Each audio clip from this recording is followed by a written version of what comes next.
Three, two, one. Hello, everybody. Welcome to episode 101 of the Cabot Cove Confab podcast. This is Sean.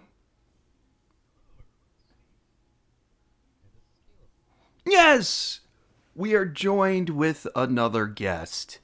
My apologies to David and Dante. I know we would have them on, but it just turned out that today was the perfect time to do this because we were supposed to get together and record with Eric and Isaac for Caleb's Novice Elitist podcast. We were going to talk about the Return of the Jedi. Then Isaac couldn't make it. Then Eric couldn't make it. So Steve's like, let's talk about The Thing. Okay, cool. And the John Carpenter The Thing. And then it was like, you know what? Why don't we do Cabot Cove Confab? Because your schedule is such, Caleb, that if we tried to do this with you, we basically have to, just you're impossible to schedule it. You're a very hard person to pin down. So, yeah. So before we talk about who threw the Barbitals in Mrs. Fletcher's Chowder, I think it might be the longest title, and I think it's also very, very fitting. But we'll get there. And let's have some pre-show banter. Can I start? I actually have a lot, so like I don't know. I saw some films. I saw one in the theater the first time I went to the theater in a long time. I saw Heretic with Hugh Grant as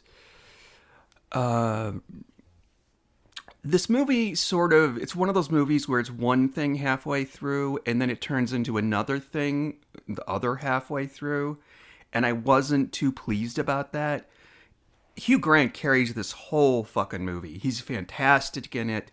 I would think that he's going to get a Best Actor nomination, but of course it's a horror movie, so people don't like to do that. Except for when it was Silence of the Lambs, but in The Sixth Sense. There's others. I just can't think of what they are. But, it was mostly okay. It was above average, and it was a really clever idea for a movie. Except there's moments where it sort of steps that fine line from like a psychological thriller into a supernatural horror movie, and I didn't like that. So yeah, it's not like it doesn't turn into like, oh, aliens have landed or anything like that, or there's ghosts here or anything like that. But I don't want to spoil it, so I'll just leave it at that. Okay. Yes, he did. Yes, he did. He was excellent. They even had a picture of young Hugh in it. There's a picture of him with his dog in the living room. The young, like, Four Weddings and a Funeral Hugh Grant. Yeah. Then I was on Shudder, and Shudder is making a lot of documentaries. They made one about black horror a while back. They made one about folk horror, giallo, and they have a new one called King on Screen, which is about the movie adaptations of Stephen King stories. I fucking loved it. I love Stephen King, and I think I love Frank Darabont even more. And one of the best stories, Frank Darabont, of course, I think he's made 3 Stephen King movies: Shawshank Redemption, The Green Mile, and The Mist. And so apparently he wrote the script. It took him a few years for Shawshank Redemption, and he wanted it to be produced by Castle Rock Entertainment, which is the production company created by Rob Reiner when he made Stand By Me. And he was like, okay, I think I want to make this, Rob. Instead of you paying me for this script, I think I want to take it elsewhere and make it myself. Rob Reiner was fine. Rob Reiner wanted to have Tom Cruise in the main role. Doesn't that sound awful? So yeah, that's a good movie. And then I saw one other movie, and then I'm done with pre-show banter. Well, I'm done with my pre-show banter. This is also on Shudder, and this is another documentary, and it's called Shark Exploitation, and it's a documentary about shark movies. I was in pig heaven. They do, of course, spend a lot of time talking about Jaws, but they also spend a lot of time talking about like those silly sci-fi movies like Sharknado and its progeny. But my favorite thing is that there's a glaring problem in it. Somebody tells the story. There was in '69 before Jaws, there was a Burt Reynolds movie called Kane, where he played a treasure hunter named Kane. Well, the story goes, there's, of course, in all these underwater exploring movies, there's always sharks, like with the deep and yeah. And apparently, legend has it that a shark got loose and killed a cameraman. They kept the footage and then used the footage in the movie when somebody gets killed by a shark. Life magazine did a huge story on it. They changed the name of the movie to Shark! Exclamation point. Yes. And Life magazine did this huge spread. The movie did very well. When Jaws was released years later, they re-released this fucking movie and called it, oh, I can't remember what they called it, but I think it was like Maneater or something like that. And this whole thing is just, since this movie came out, I think Life magazine put out a statement that said it's all a hoax. We just did it to give the movie publicity. Yeah, and Life magazine, I thought you were better than that, but whatever. Okay, so those are my picks: Heretic, King on Screen, and Shark's Exploitation. King on Screen. King on Screen. I really enjoyed. It should be Heretic, but just like learning about these movies that I haven't even thought of in years is really like Cujo. You remember Cujo? Yeah. But really?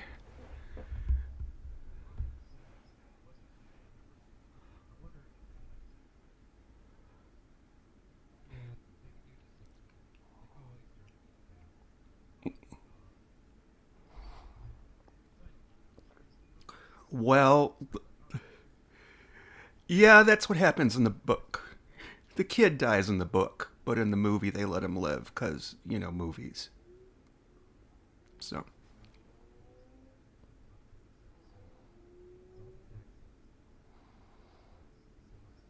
mm.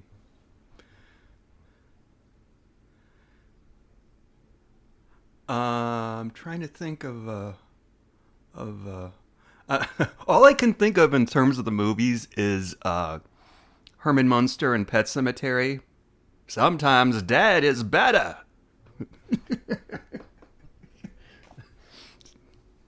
Yeah, Fred Gwynn. I think that was probably his last film. And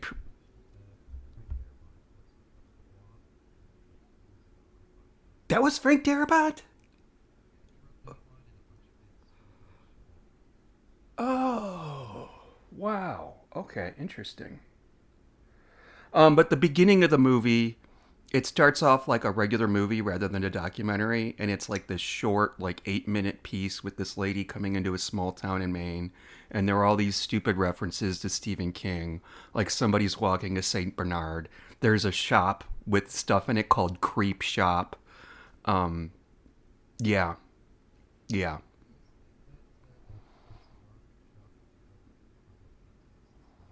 Needful Things. Yes. Yeah, actually, it said Creep Shop, and then underneath that, it said We Sell Needful Things. Hmm. Yeah. So, any pre show banter from you guys? I'm so disappointed.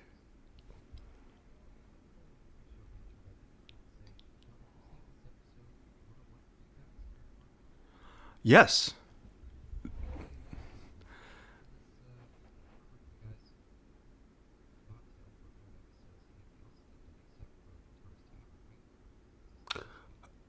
Y-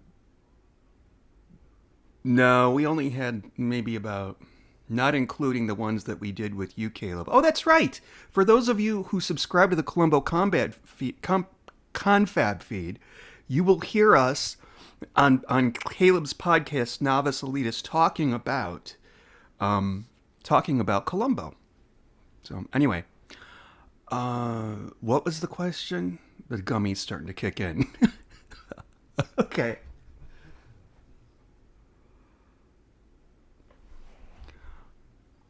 We did with the TARDIS Tavern. Yeah. 100 and 101, and we haven't even done half of them yet. There's like 260 something.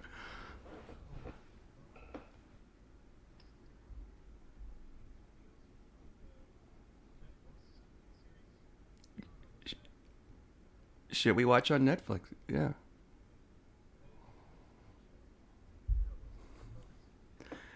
Eh, But I would always cheat at that one because I'd pick movies that weren't even on Netflix. Steve followed the rules, so he would pick the sci-fi movies from Netflix. But like, oh man, have you ever seen a movie called The Fourth Kind? Just don't.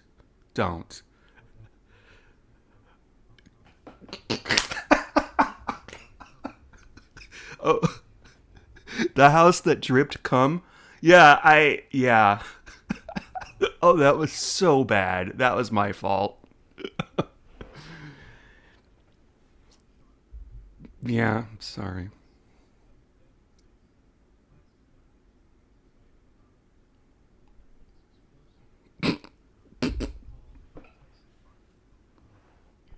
You're joking, aren't you? Okay.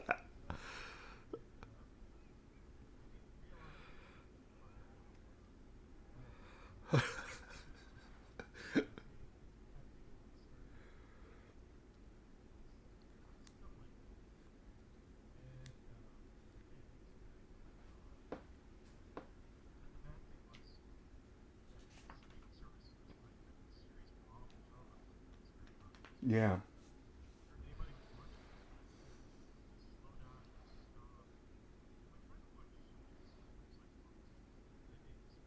Yeah, absolutely.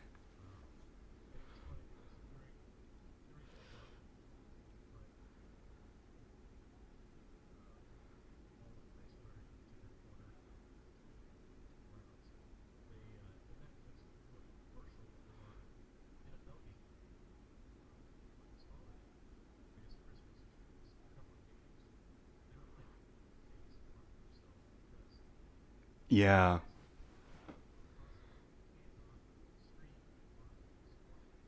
Yeah.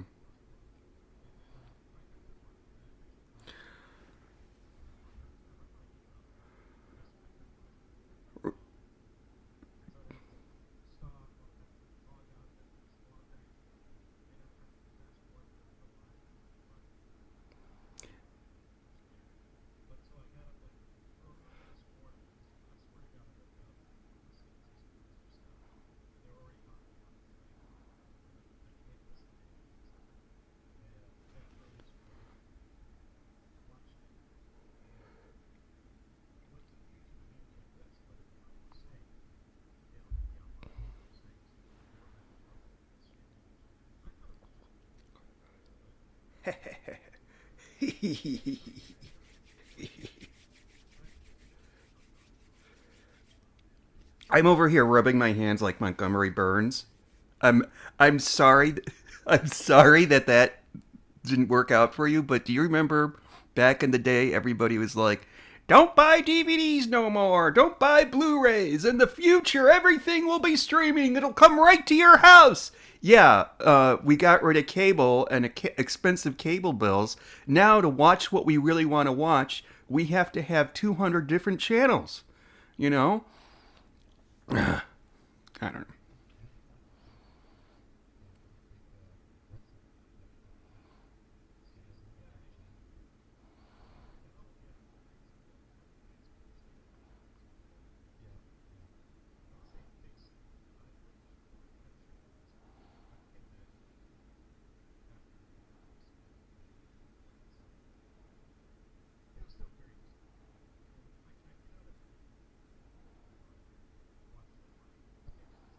Oh my god. Oh.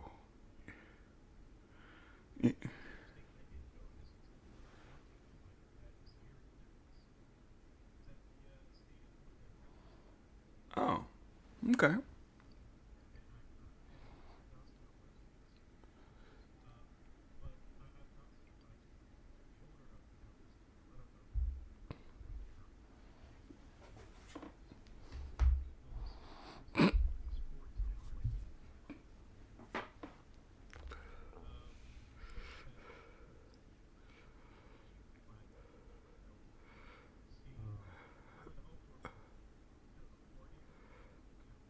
Oh.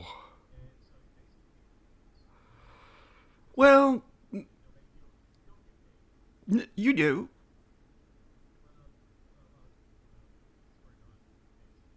Oh.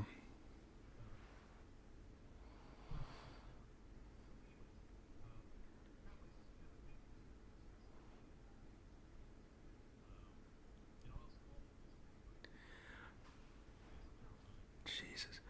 He used eminent domain, an exercise or a move that's almost used like exclusively by governmental entities.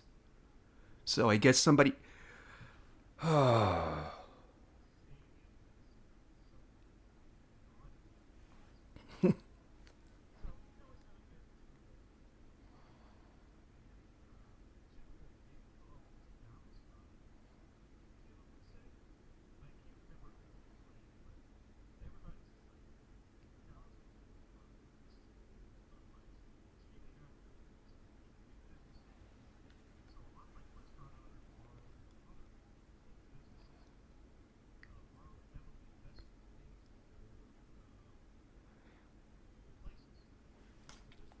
Mm-hmm.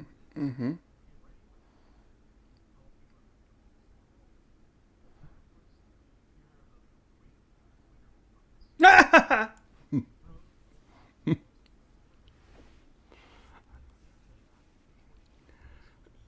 he's not. He's not kidding.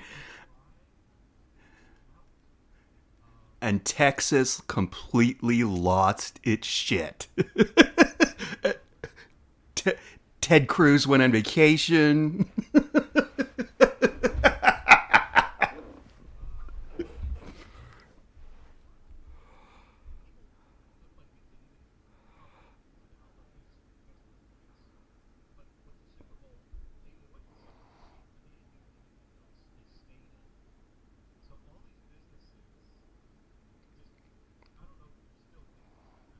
Hmm.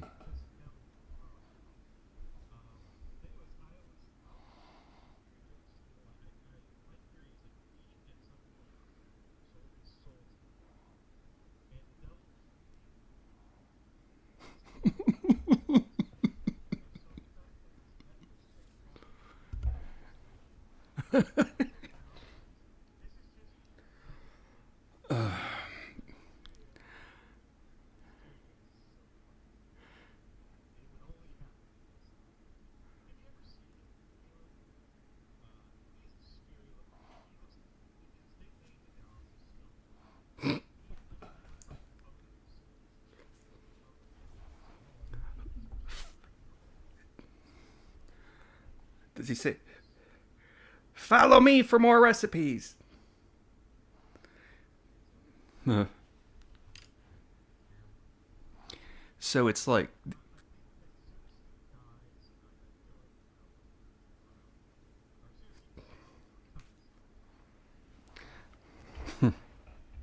sounds like a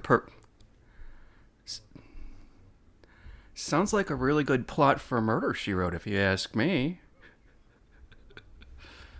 Star- starring Bruce Jenner, and yes, that is a thing. They have a sports episode with Bruce Jenner in it, and Dick Buckus, and a couple other sports names that are.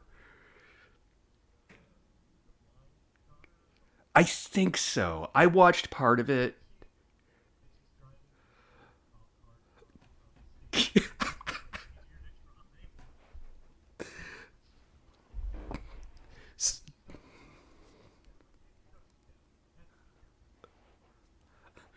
Well,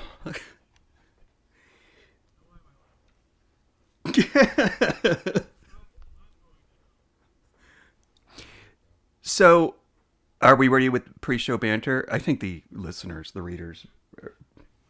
Okay, all right. All right, so before we talk about who threw the barbitals in Mrs. Fletcher's chowder, which I'm just going to call this Mrs. Fletcher's chowder. Oh, that doesn't sound good. I want to ask Caleb. Caleb, what is your history with Murder, She Wrote?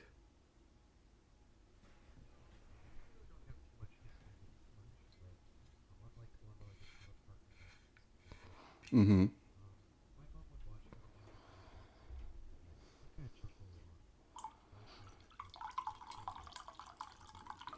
Wow.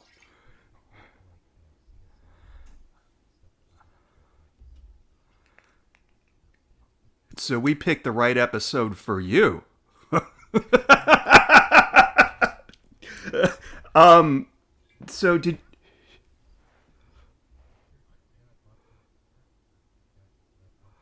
Oh dear. Oh.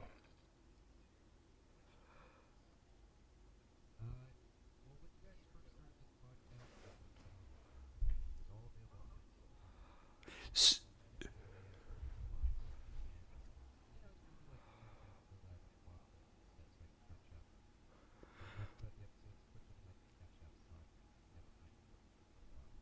What is your favorite episode that you've seen?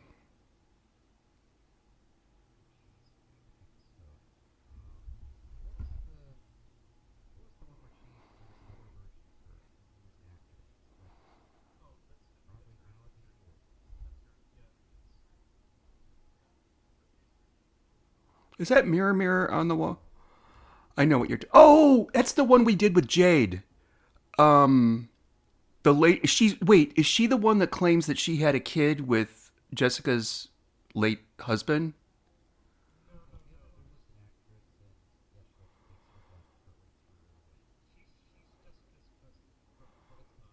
Oh, okay. We did that. Okay, yeah, with Olivia.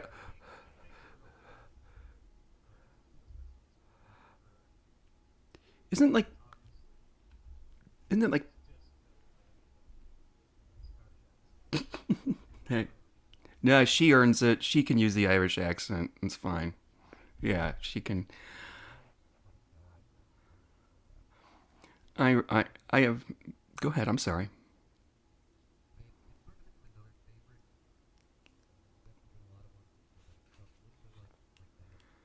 Oh God, yeah. I mean, there's got to be. Okay. Well, there's others that are, Murder Takes the Bus is really good. Snow White, Blood Red is really fun. Yeah. No, it's like, oh, did not like that one. It was horrible. That made me angry.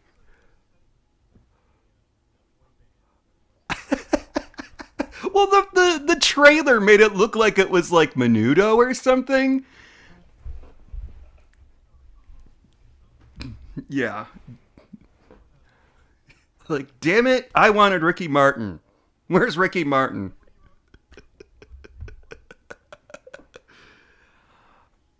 He does not kill or get killed. He just adopts a bunch of Thai children. Oh yeah, Jessica always has a friend.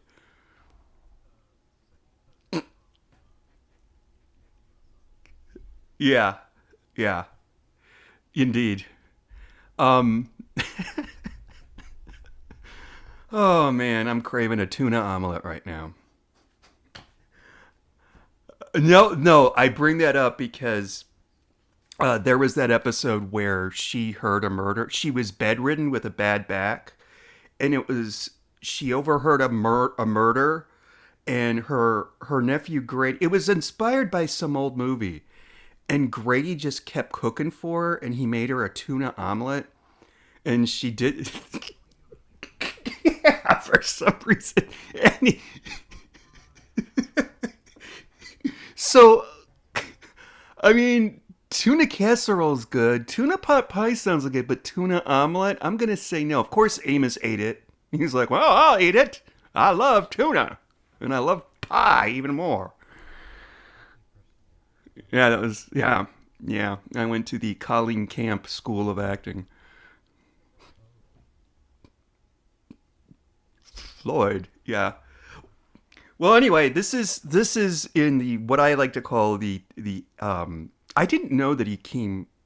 I thought he was already gone by season 4, but this is during the Amos Tupper era, because you've got 3 eras of Murder She Wrote. You've got Amos Tupper, you've got Ron Metzger. Is it Metzger? Ron, yeah, and you've got New York, because more. There we go. Start. No, it's Ron Masak because I looked him up. I looked him up today. Yeah, he died like 3 days after Angela Lansbury. And what was really depressing was he put out like a statement like I'm sorry to hear of Angela's passing, and then like 2 days later he was dead too. Yeah. So this is a pretty Amos heavy episode, and by the way, this opens with a lady named Winnie getting off the bus, and she's being followed by some sketchy guy. This scene was filmed on the Universal Studios set, so as far as I know, you can go see it. And if you look, you don't have to look too closely, but it's there. The orca from Jaws that lived on the Murder She Wrote set for quite a while. Well, one of them that was used anyway. And it's going back to shark exploitation. No, they did not. But they brought up alligator. I like that because one of my favorite creature features is alligator. Scared the fuck out of me as a kid. Yeah, and I to my to the I will never ever swim in a pool at night ever because of that movie. God Almighty.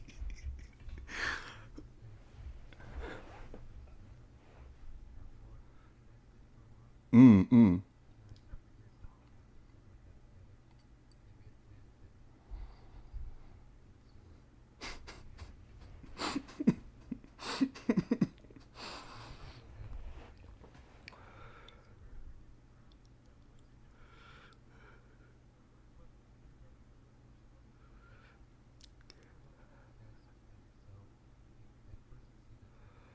Oh no, I know what you're gonna say. Oh no.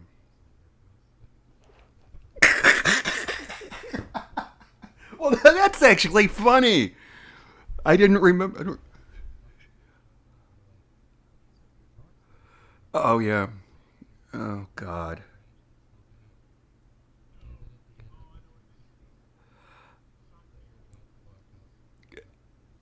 I got com- I got complaints from my Austin Doctor Who friends for that. That is so disgusting. Oh yeah, absolutely. If something is your fault. So we,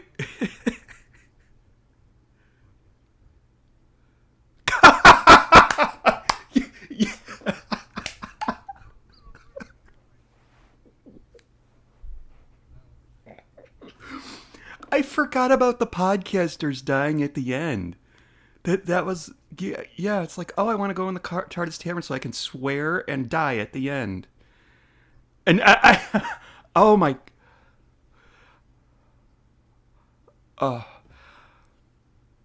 what I like the genius idea. I went on vacation and Steve had me regenerate into Eric from the Doctor Who book club. Yeah, and then at the end, I guess he hit his head or something, and he regenerated back into me. That was very cool. Thank you so much. People ask, where can I find it? I'm sorry. Only Caleb and Steve.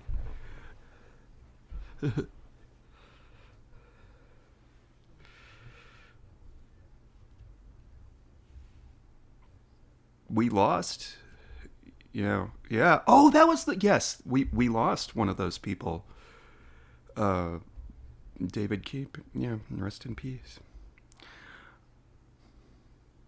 David, yeah, you took a sabbatical to become a monk, and I did Ark in Space with David and Elizabeth because they hosted Professor Dave's Ark in Space. So, anyway,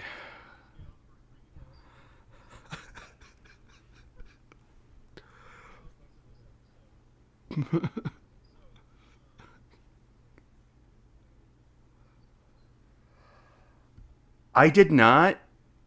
She, I looked her up though, and she played. I think she played one of the old people in that movie Awakenings from 1990 with Robin Williams and Robert De Niro. Do you remember that? Yeah, that was one of her last movies. And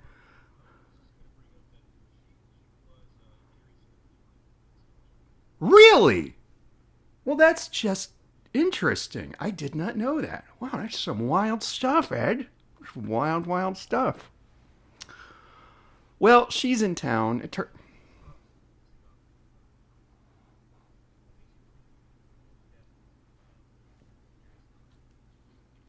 Pre-deathed. She pre-unalived.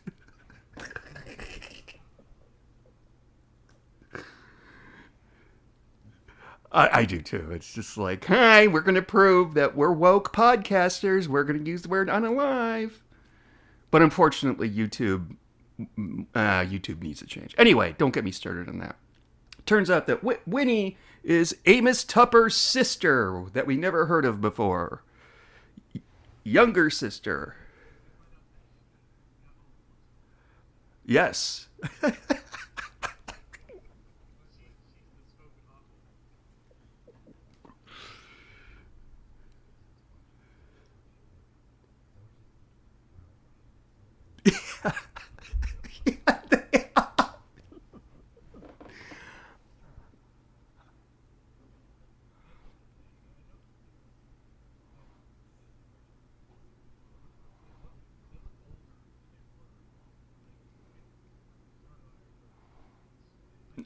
You're in your 50s. I'm still 49.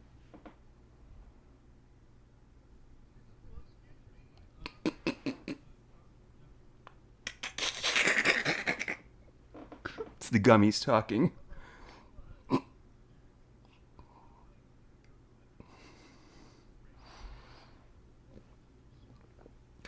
I No, we'd be the Statler and Waldorf from the Muppets. That's who I want to be.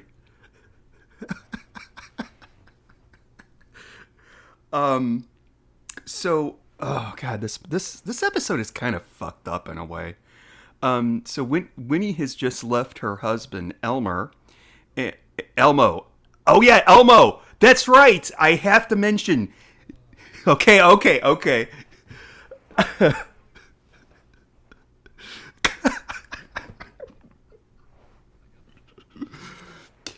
He's the one that was in Airport 1975, by the way. He played somebody named Colonel Moss. A very handsome man in his younger years, too.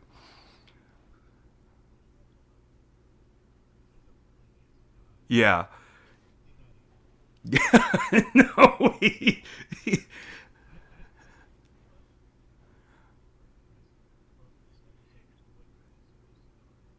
yeah.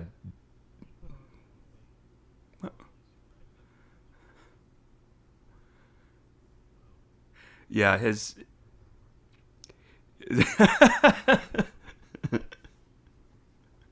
His photo, his headshot on IMDb is like from the 40s and smoking hot, dude. Anyway, I'm sure he looked like. Yeah, I'm sure he looked like that when Winnie married him.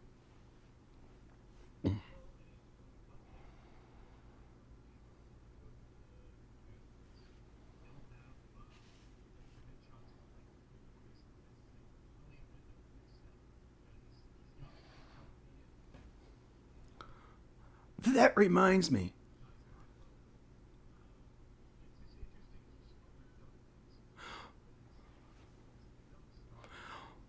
I think William Wyndham aged better than most of them because when you see him in Columbo, because he was in the first episode of Columbo, which we're gonna go there again, and he was in the episode with Roddy McDowell with the exploding cigars. He's one of the three people. Yeah, I think he looks better in his older age. Yeah. Um.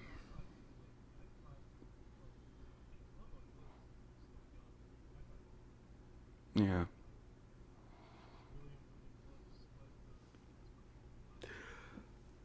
Tom Bosley's looked the same since he was 13 years old.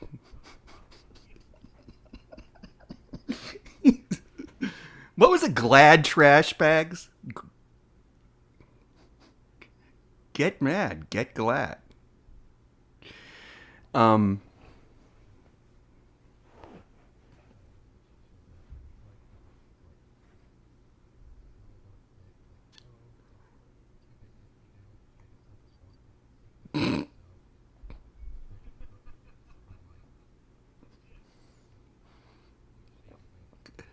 Yeah, yeah. But who can blame her, really? I mean, it's not every day that you leave your husband.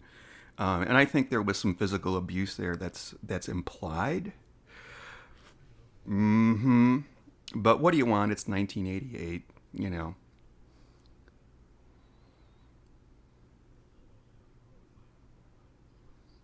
Mm-hmm. Um, Ed Bellamy. I wonder if he's related to. Yeah. Well, Bellamy is also. Oh God, there is a gay Czech porn company. I'm sorry, Eric. Czech Republic porn company called it's called Bellamy, but it's Bel and then Ami. It's probably the most famous gay porn company in the world. It's been around forever. Yeah. But I wonder if he's related to actor Ralph Bellamy, who is in no, no, the actor. No, the actor. And you bring it right back. Yeah. Oh no, you're right. You're absolutely right. I am so sorry. You're right. It's the character's name is Bellamy. My bad. My bad. I don't know what the actor's name is. But he's like this character. Like every mystery has one. Like the guy who can't be the murderer because it would just be too obvious. You know. Um. So uh, Amos is mad because his deputy quit yesterday, and he has to answer the phone. And this is interesting because there is exactly the same problem in If It's Thursday, It Must Be Beverly, but it was Seth's secretary that quit.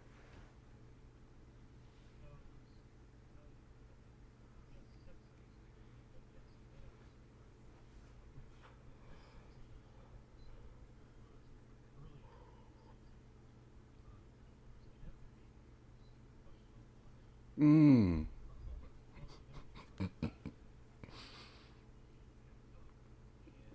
It was like the Golden Bachelor.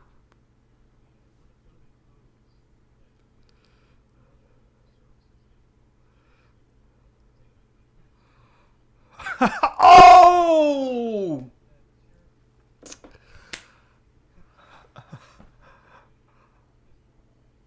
Oh, that's awesome. I forgot all about that. That's genius. Wow. Okay. One of the few callbacks.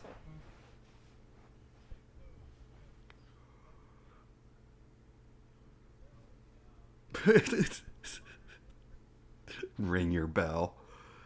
Um, yeah, this is interesting. He says he's hiring for a new deputy, but the very next scene, he's got a deputy. Deputy Andy? Grover! That's right, it's Grover. Grover, I'm an idiot. Yeah.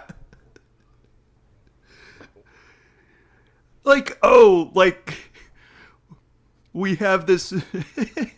That's what they would call Seth. Seth is actually Cookie Monster. Oh, no, he's Pie Monster. Pie. Jessica got some coffee. I've got some pie.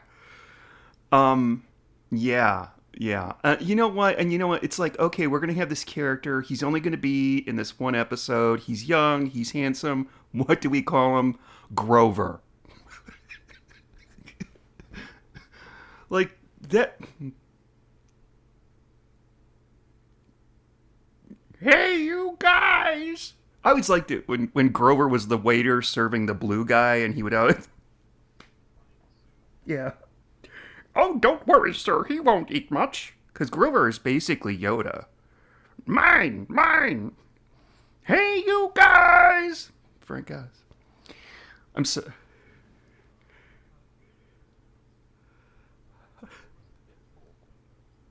I know it. It was. There's a monster at the end of the book. I loved it too.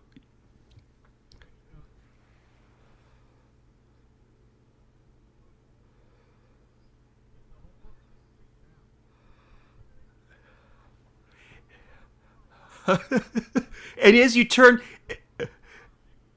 get deeper into the book, well, deeper for a kid's book, like there's more and more junk that appears on the page. Like the book is getting wrecked because the monster's ruining it. And of course, the whole time it's Grover.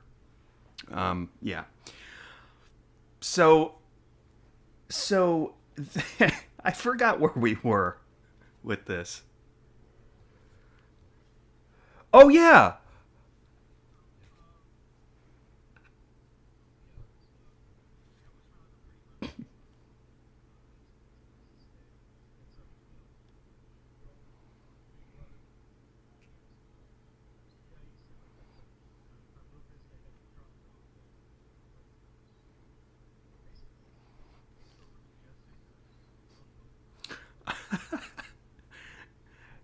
Is there is there anybody you'd rather be unloaded onto than Jessica Fletcher?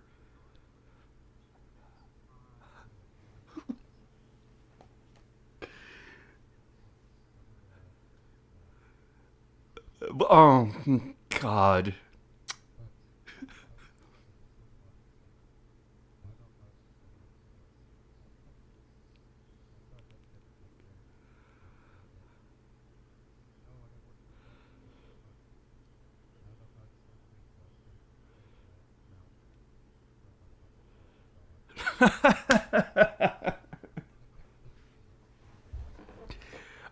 Not to be pedantic, but I believe his name is Rolf, Rolf, Rolf the dog.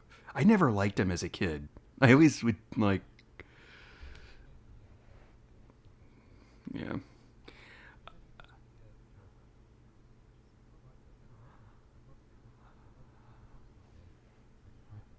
yeah. That's not what you said.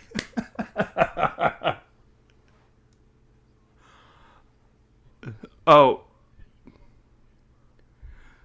or what if said writer was at a convention that you enjoy going to, and let's say said writer is Andrew Cartmel, and I'm like, I'd love to buy a copy of your signed book, and he's like, okay, and it's this trade paperback, $50. And of course, you're not like, that's too much, and you walk away. No, I paid for it. So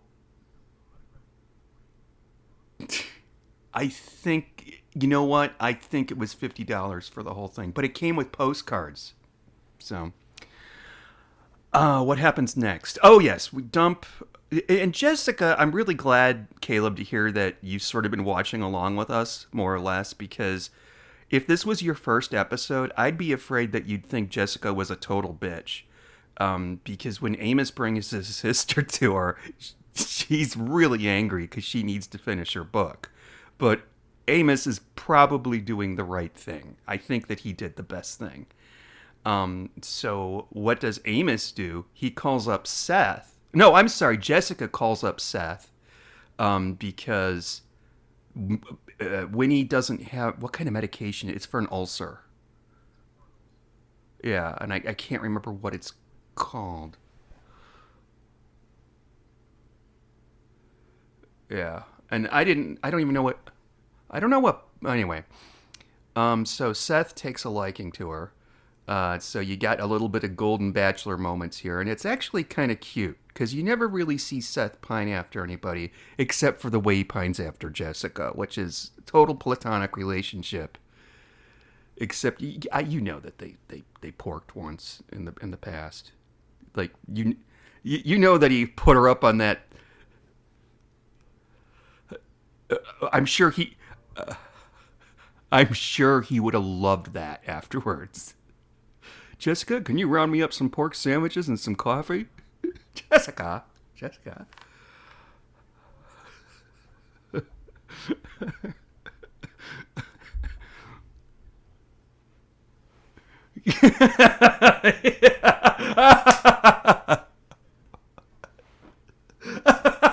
And then Amos shows up. He's like, "While you're here, why don't you help?"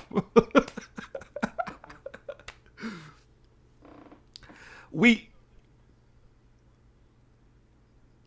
yes.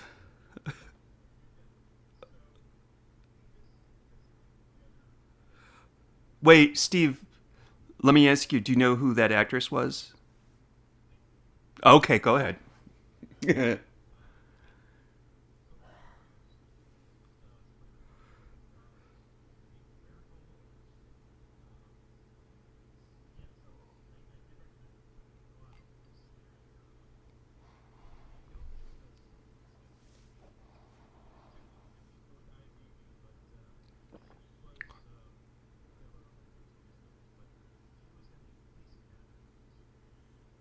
Oh,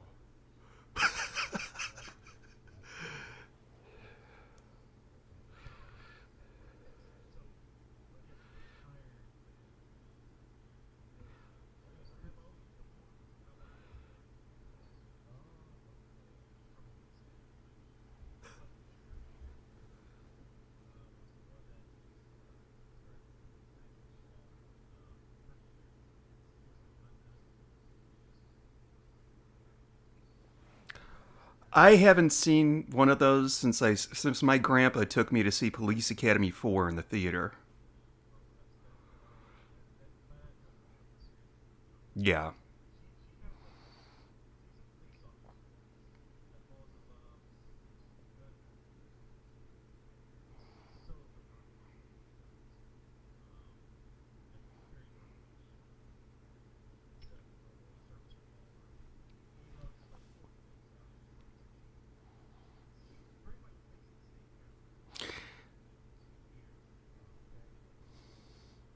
She was in another film, Steve. Do you know what it is? He's doing this on purpose. No, Caleb can sit. I'll give Caleb the honors.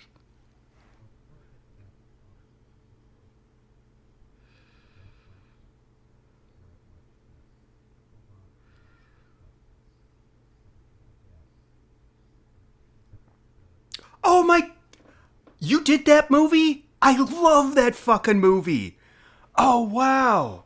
Yeah, Joe Bob Briggs did it a couple months ago, last season, and I'm like, okay, whatever, I'll give it a shot. And I'm like, oh, 1970s. And Steve, this is what this movie is about. I'm sorry, this is a tangent, but the readers may want to know. So there's this guy, his wife. He lives in this really nice house. His wife goes because his son's having an operation, so he's going to be home for the weekend. Well, these two women, one of them played by Colleen Camp, show up at his front door. They're looking for a house. They're at the wrong house, and it's raining outside. So he's like, "Come on in and dry off, have some coffee, whatever." And 10 minutes later, they're having sex. They're having sex in the bathroom, in the sauna, or in the a hot tub. And it's like the long, oh, oh, shit, oh, oh, fuck me. Okay.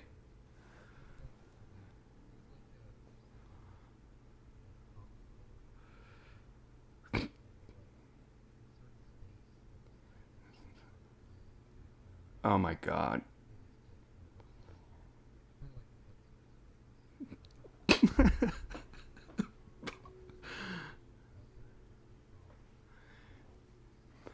But but in this, I mean, 2 years before, 3 years before this came out, she was in the other movie that I'm sure you're it's on the tip of your tongue, Caleb. She's like hot. She's gorgeous. Um,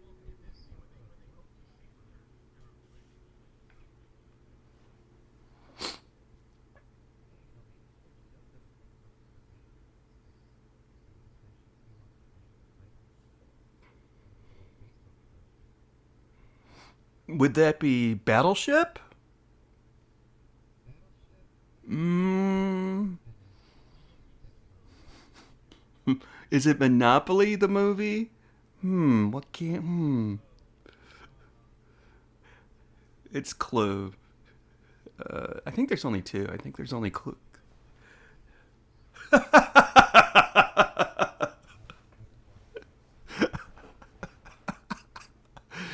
And then the sequel, Choking Hazard, um, which is a sick, awesome game to play when you're drunk with your friends. Um, yeah, yes, it is. Oui, oui, madame. No, I just have to powder my nose. So, yes, Colleen Camp, who plays Mary Gold in this, was Yvette the maid in Clue, where she busted out.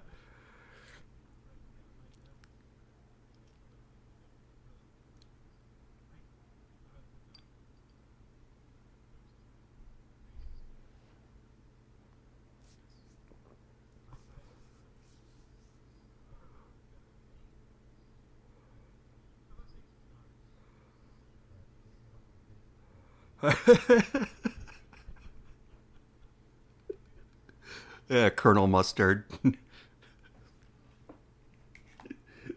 In flagrante delicto, remember? Um,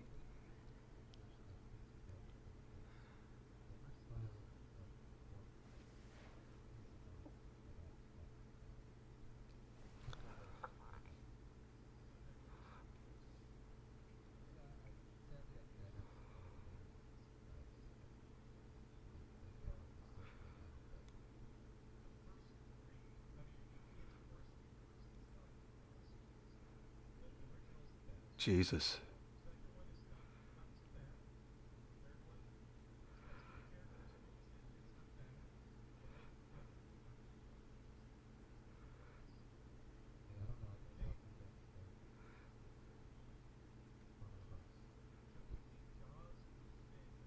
Okay, okay, Caleb.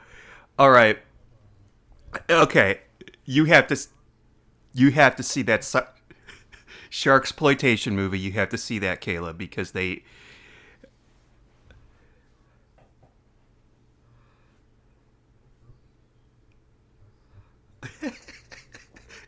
and doesn't it have the body count of like two? Like he has like the and in the book there is a novelization, and in the book apparently it was apparently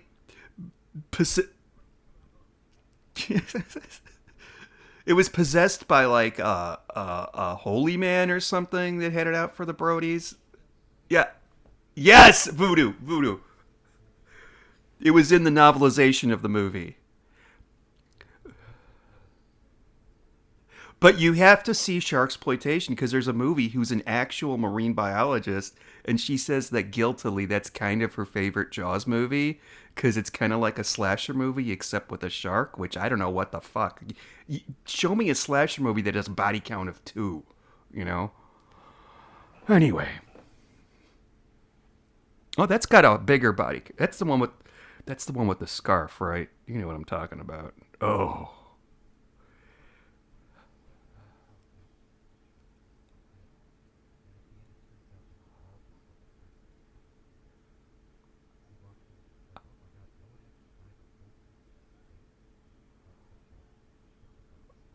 That wasn't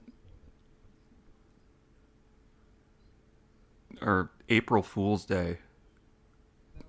That's it? Oh, I didn't know he was in that.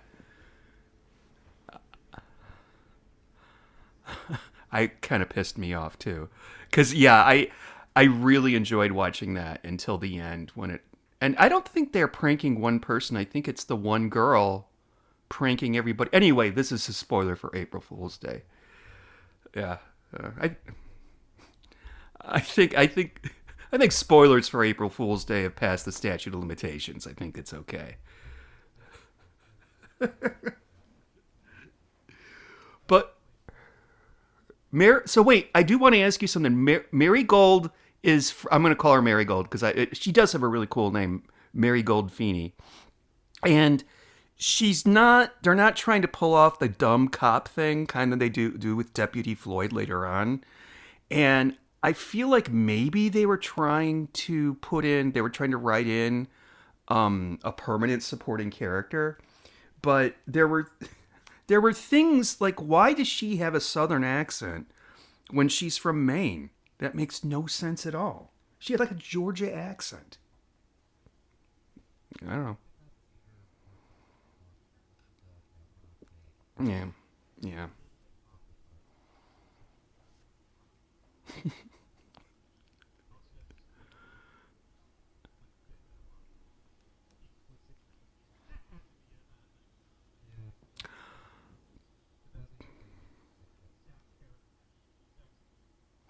She's the early equivalent of Maurice's girlfriend from Northern Exposure.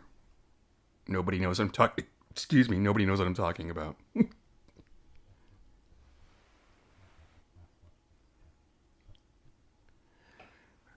Maurice was Barry Corbin in Northern Exposure. We love Barry Corbin. He's he was the rich astronaut guy that kind of lived like on the outskirts. Yeah,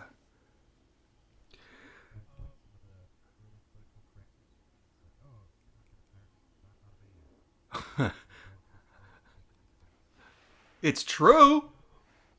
I th-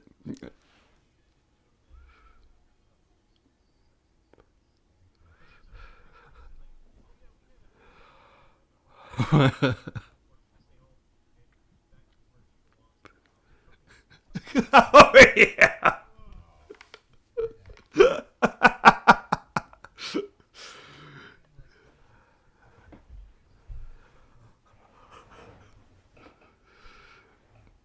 Well, I can't blame him. But lady things. And your your tuna omelets.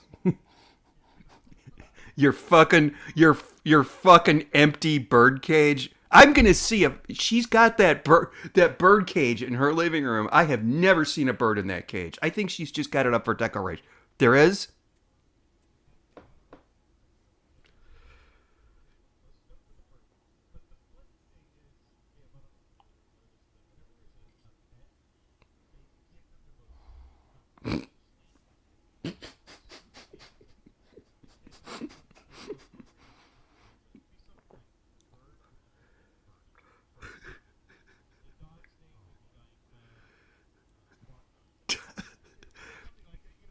It would so it would be like the satanic forest animals in South Park. My name is Chickadee, Chickadee, praise Satan. You know what I'm talking about? No, nobody knows what I'm talking about. Okay.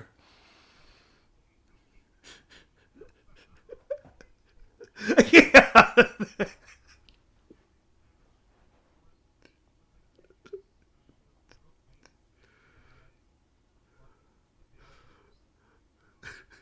And their names are like, there's a deer named Deary, there's a chickadee named Chickadee, there's a dog named Doggy, stuff like that. And they tear people apart. Anyway, sorry. Um, Winnie's family arrives in town. What's the name of the actor who played Elmo, by the way? Mr. Handsome turned. There we go. This was his second to last role. You know what his last role was? Columbo.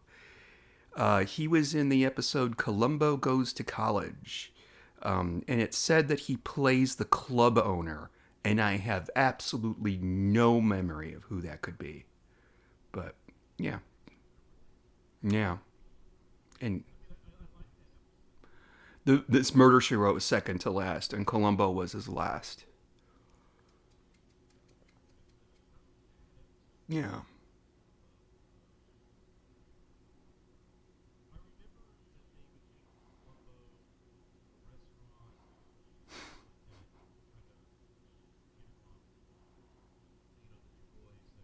Yeah, maybe that was it.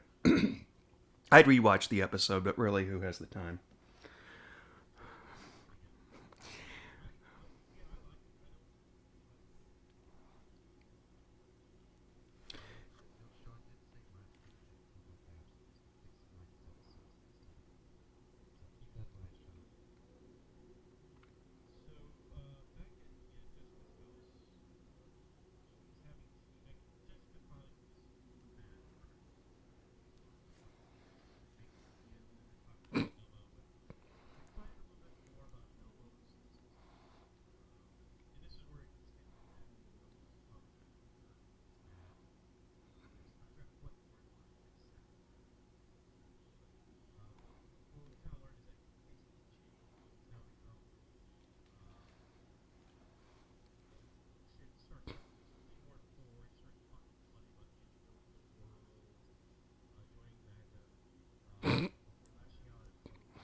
Careful, we have some listeners who may be MAGAs, but okay.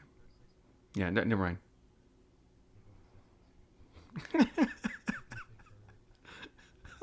He's HBO, yes. He's Mitt Romney. Sorry.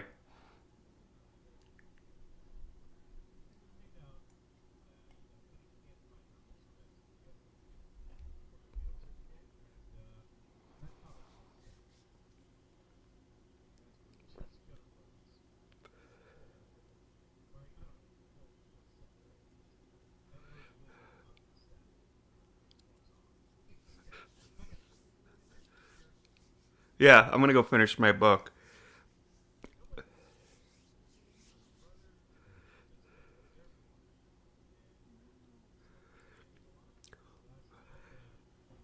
What they all really need to do is just check her into a hotel room, and then once everybody is done working, just go out for some Mexican food and margaritas. That's all. Old people love margaritas, I think.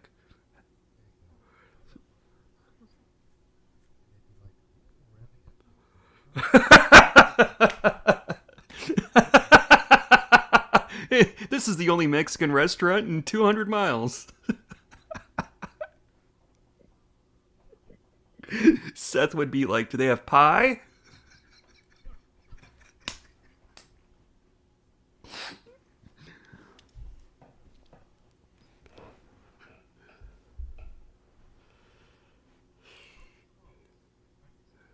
Yeah.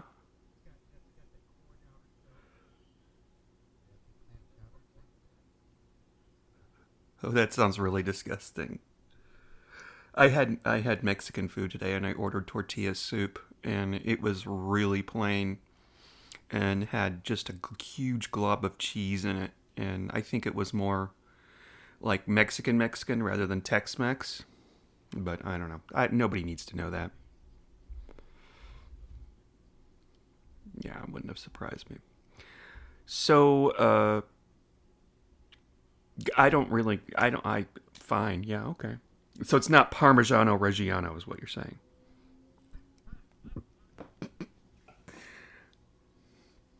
Okay, we have to.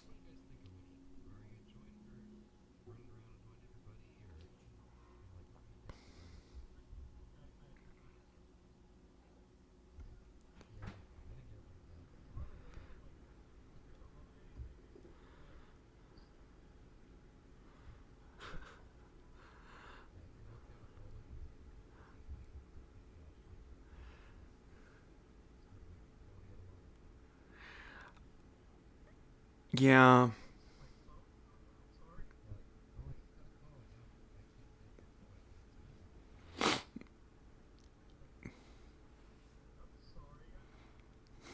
I've got to go. Or there'll be explosive diarrhea everywhere. Uh, I do have to mention, this did kind of inspire me to go back to working on my diorama of Jessica's kitchen. Because there is a lot of kitchen stuff in this. There's a lots of scenes in that kitchen, and you can see a lot of stuff, including at the back door. There is a coffee grinder that is apparently upside down, and it was upside down for like the first couple seasons or so until somebody told them, that coffee grinder's upside down, and then they turned it around. It's a wall-mounted coffee grinder. It's my grandma had one like it. Yeah.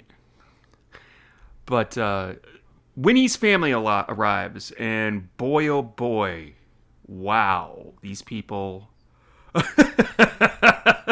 See this. This is the thing.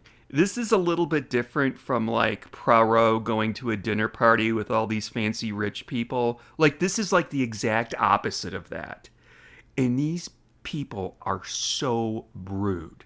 But I want to talk about the actors. And Caleb, you should recognize one of them. Did you recognize one of them? Okay.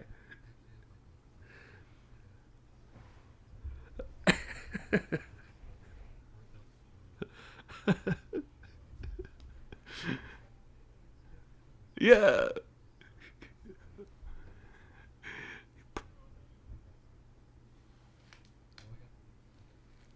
Yeah, he's the poor man's Tim Conway, because that's who I think he is all the time. I was watching. He was in. I think it was The Devil's Rejects. Is that the second one? It's the second one.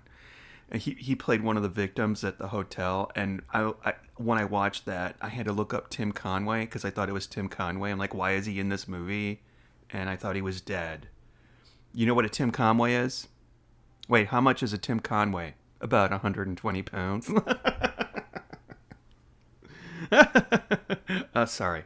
Okay. It,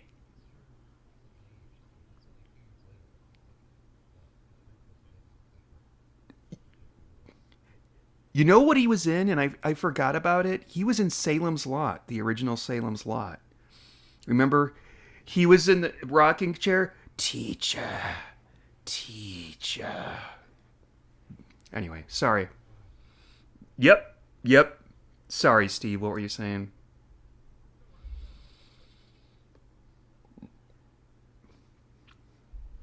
Yeah, he's very prolific. He's done a lot of TV. There's also, oh, that's Elmo's brother-in-law. What's the guy's name? Henry Gibson. Henry Gibson. He's married to I'm sorry, Elmo's wife, Flo, who's,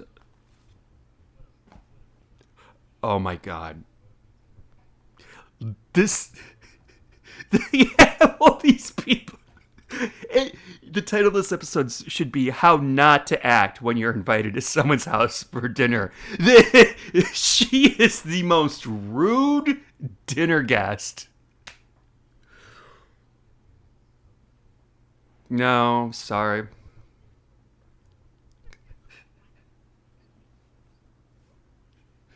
And then, of course, we have Harold, the other brother. I've always loved him. Played by Henry Gibson. No, joke nobody got? Oh, gosh.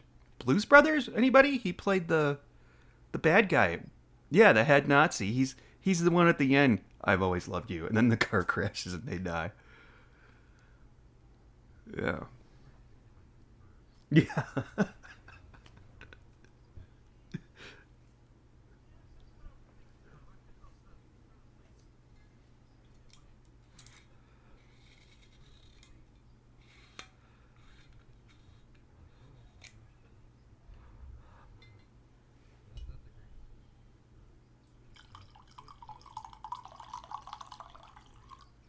Corey Feldman, Tom Hanks, Bruce Bruce Dern. Huh. Is that Joe Dante? Um,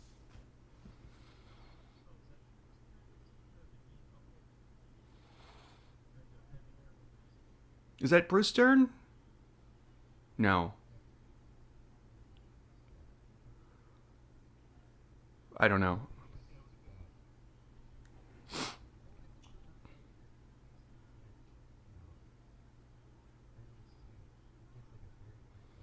Oh man.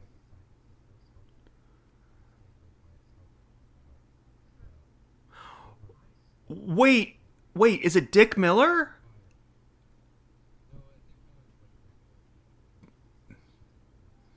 Okay.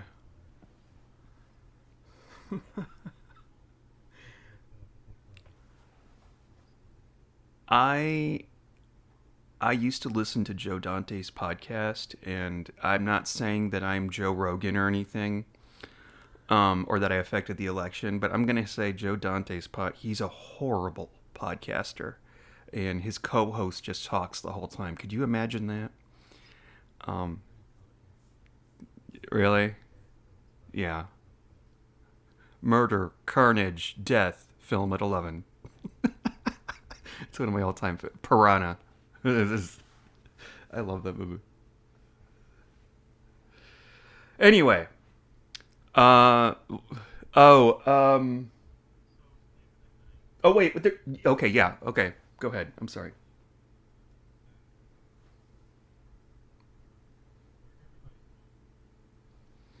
Wait, wait, Steve. You know what though? I just want to say one thing. Do you know what Tupper has in his closet? Tupperware.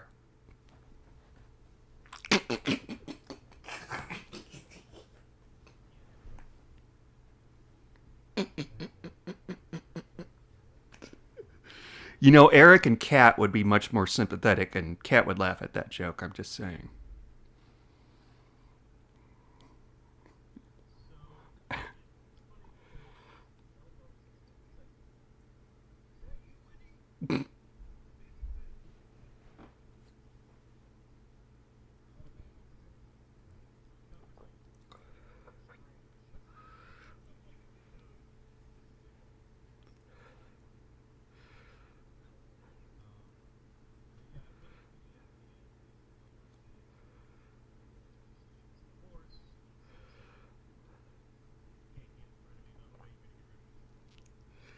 Okay.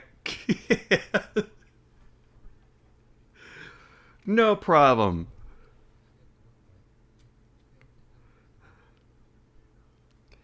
And Flo's like, no one in our family has ever been divorced. Yeah. Um. Yeah, I really hated that character, and I looked her up. I think she's the only person. Oh no, Colleen Camp is still with us, but the actress that played Flo is still with us as well. There you go. Yeah. Barbara Rhodes is neither. That's more fascinating podcast here. I'm gonna make a new podcast. Steve looks up stuff on IMDb. It's just half an hour of, well, let's see, and clicking.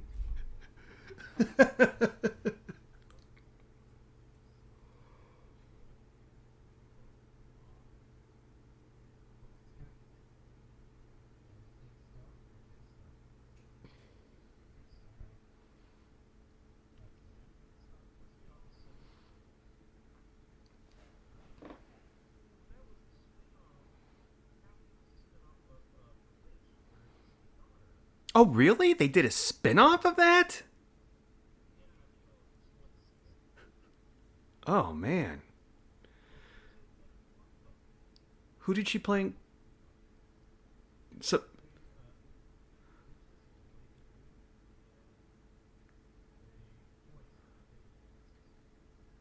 oh, I know who she is. She's the lady that worked at the carnival that took pictures. Do you remember? Columbo goes, he finds a picture of Patrick McGowan and Leslie Nielsen together. She gets it for him, and he's like, okay, who's that?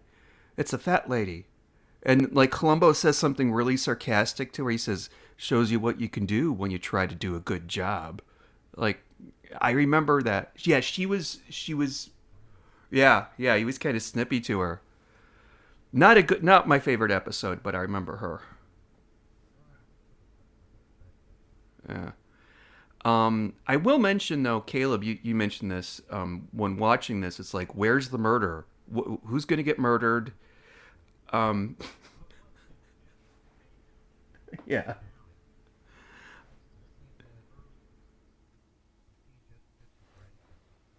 yeah. What's going on? I know. Jessica's like, we really need a murder. Maybe I should host a dinner party. Um, what is she?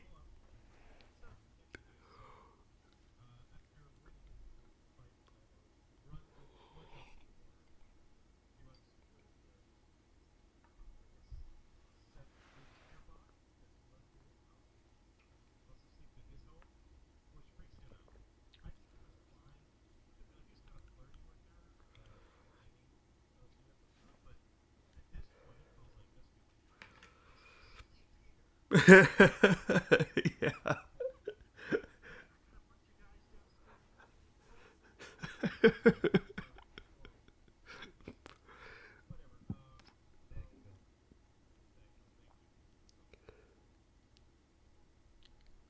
Stack, stack.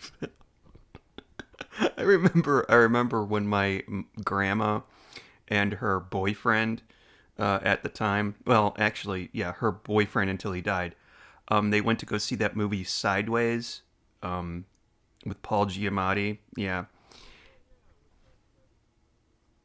Yeah, Thomas Hayden Church. Really depressing movie, but I love that filmmaker very much. And my mom asked her, "How did you guys like that movie?" There was nudity in it. It was like a stag film. That was her. That's how she described it. It's a stag film. And there's literally like 3 seconds of nudity in that movie, and it's when the naked guy runs out after he goes and steals his wallet. It's a really funny scene.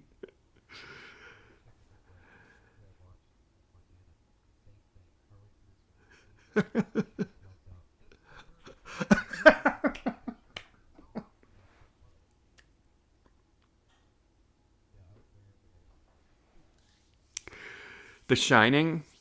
Watched that with my grandparents once because my grandpa likes Jack Nicholson.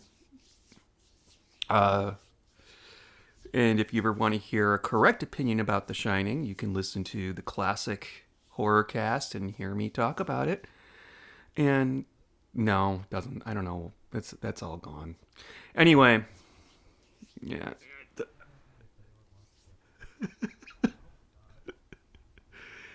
yeah. Listen,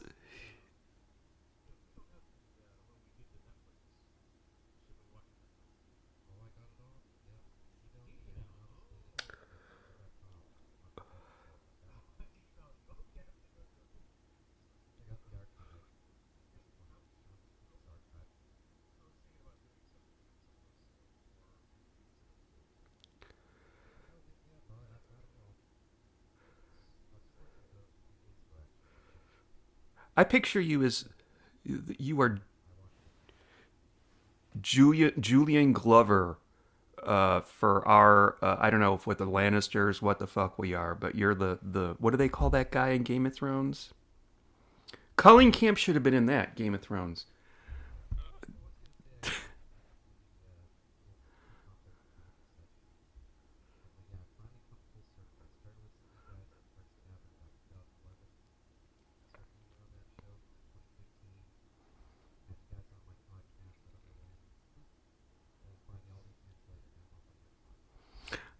There you go. There you go.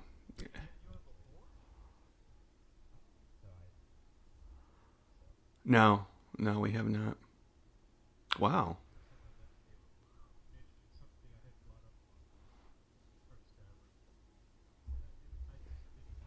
Yeah.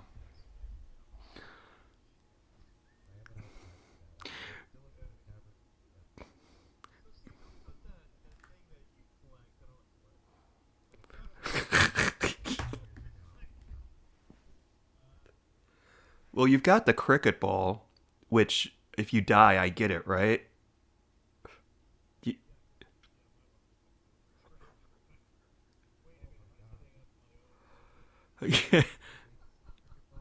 Yeah, he's got all of the classic doctors that are still alive have signed it.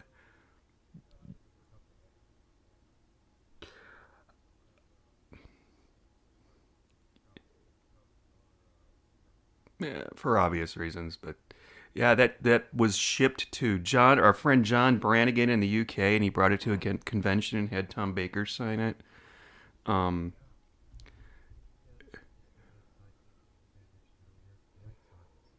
okay.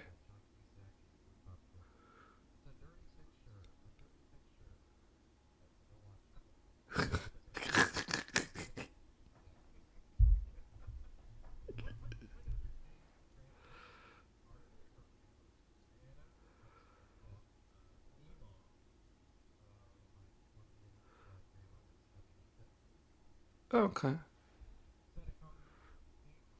Yeah.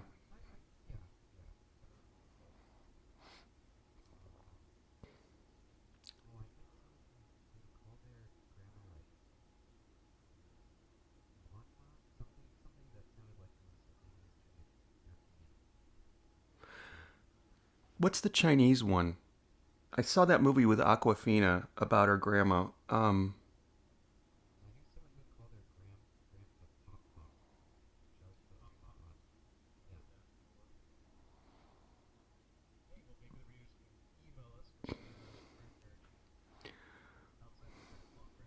We called my great grandfather. we just called him Old Pa. He's a old hillbilly, and he couldn't pronounce my name, so he just called me Johnny. Hey, Johnny. No, he couldn't pronounce. He was an old hillbilly. I think the man like moonshine was in his food pyramid. You know what I mean? I don't know.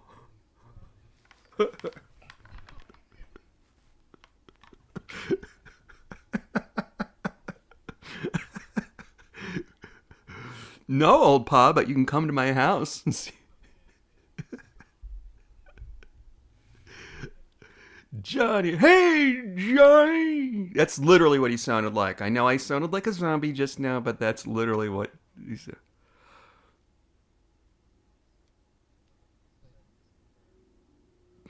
And I had another great grandfather. We just called him Big Grandpa, which I think is kind of cute.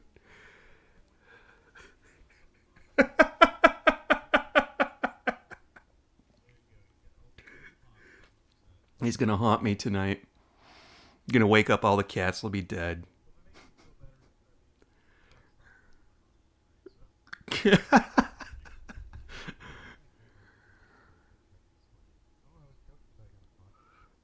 What?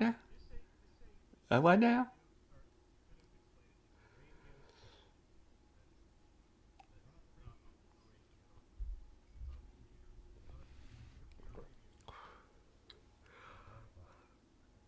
Yeah, yeah. I remember my grandma got a new car, and she got one of those cars. She probably paid super extra for this. It was the screen that has GPS on it and radio and all that. Oh man, did she goes, and I don't know what this is. And she like waved her hand at it like she was putting I'm like, it's the GPS. That's how you get around. Oh, Odessa. What are those kids doing? They are just playing. Yeah. Or the whole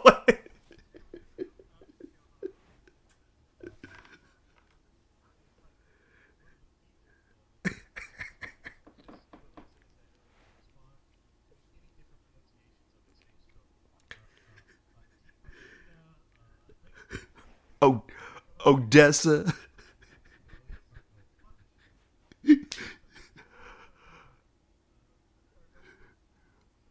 No, one of them asks it, Alexa, how many hits did Satchel Paige have on Monday night's game?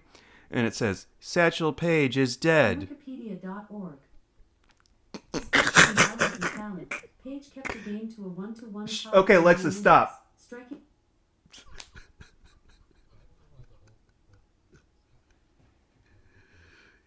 One of my favorites.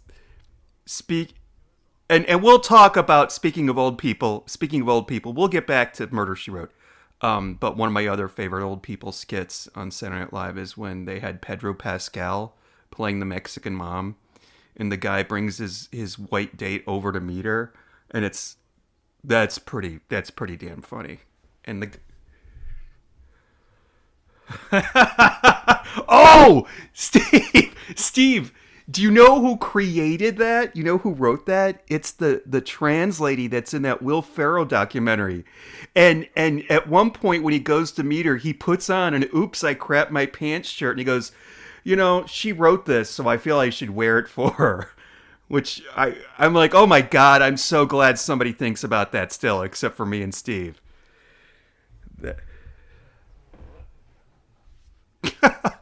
Okay, yeah, all right, we got to get to the dinner parties.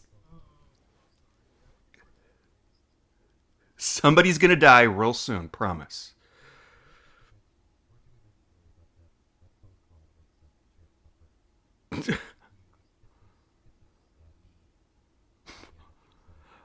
Oh, it's what's his name? Ed Bellamy calling. Yeah. Oh, um,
Yeah,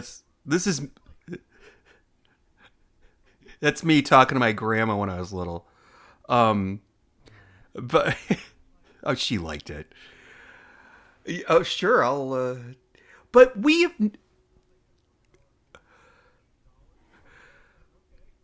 I, I think I should mention we have never before seen the inside of Amos Tupper's house, and he actually lives like a real gentleman. He's got Kentucky bourbon. He's got multiple bedrooms for all of them to stay in. I don't think this. Yeah, so did John Wayne Gacy. That's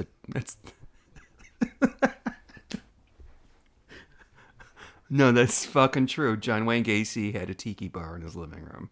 I have heard it. Yeah. Do you know about my John Wayne Gacy connection that I have to brag about?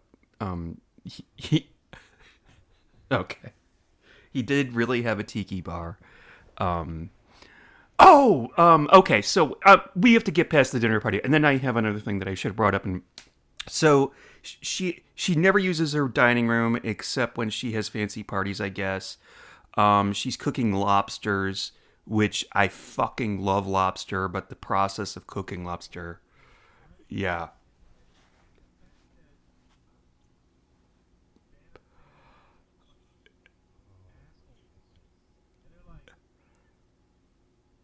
yeah,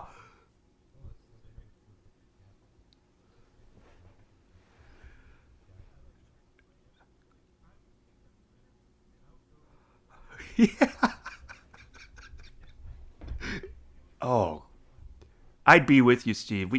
We could just sit on the floor and eat it together, shells all around us, and just pass out.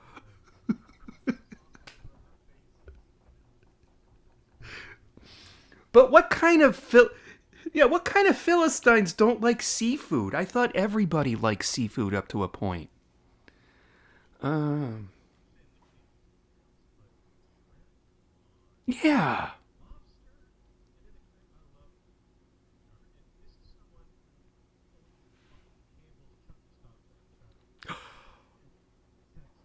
Wait a minute. What? We do? We have it? I've had it. Oh, yeah. There is a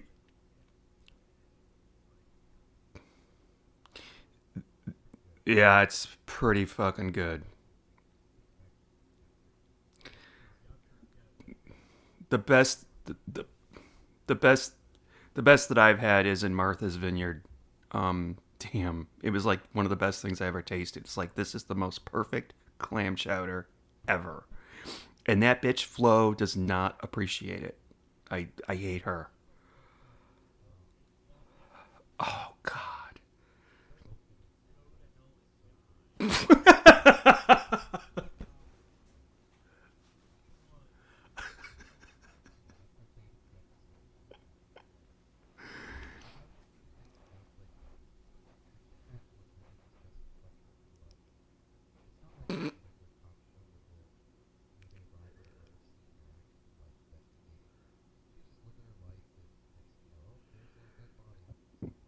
Looks like I'll have to solve another one.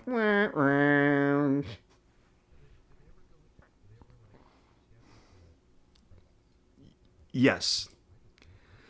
Um in the episode Something Borrowed Someone Blue, what's the actress's name that was on Two and a Half Men? She's no longer with us. She played the maid or the cook in that, and she gets stabbed with a meat thermometer. And it's at yes, and this is at Grady's wedding when he marries Donna. And what he says after the murder, he's like talking to his would be wife, and he's like, "Great, I just knew this would happen. I knew this would happen, just like at our engagement party," which is an episode I haven't seen. But yeah, that was the only time that I can think of that was commented on. And there's been a couple times where cops recognize her, they know about her. Yeah, local woman solves murder. Well,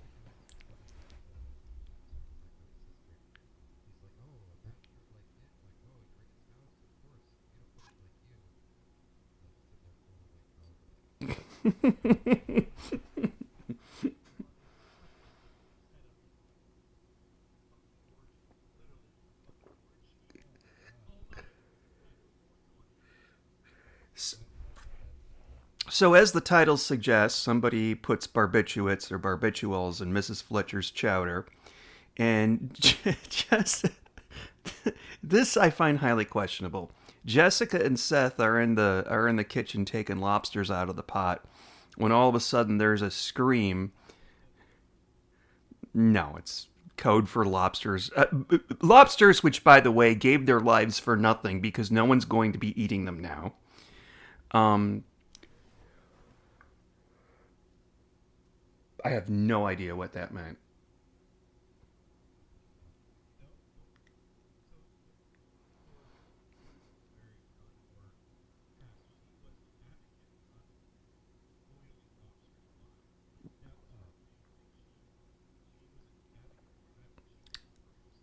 Really? I that's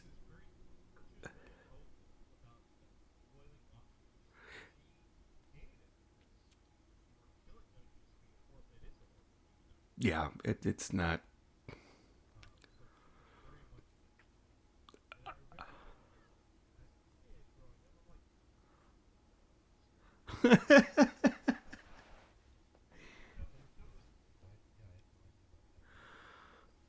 I had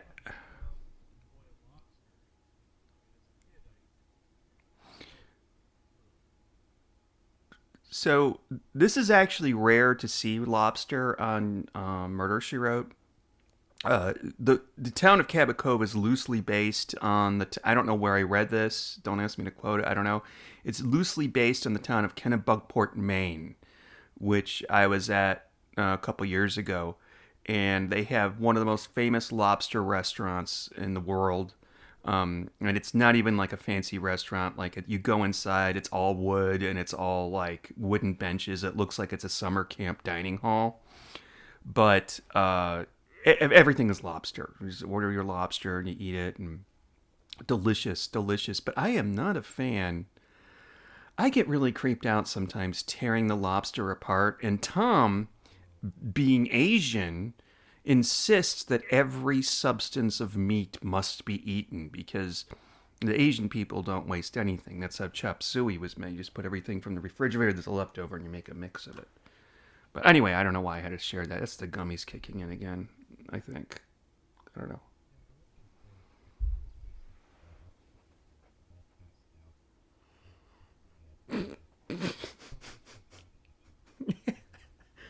This is, you know what? I want to send this clip to like, there's this guy that does a YouTube video for like doctor advice. Like, this really, really handsome guy with glasses, and he talks about doctor. And then I love watching him, but I want to send that clip to him and say, do barbiturates really take this soon to kick in? And does this mean that Winnie should be falling asleep from just taking the medicine for her ulcer? Because we find out that the barbiturate that was used to poison the chowder came from Winnie's prescription, which the way she described it, it sounded like it was a liquid, because she says she spilled it all over the floor or something. Oh, it was afterwards she dropped it on the floor.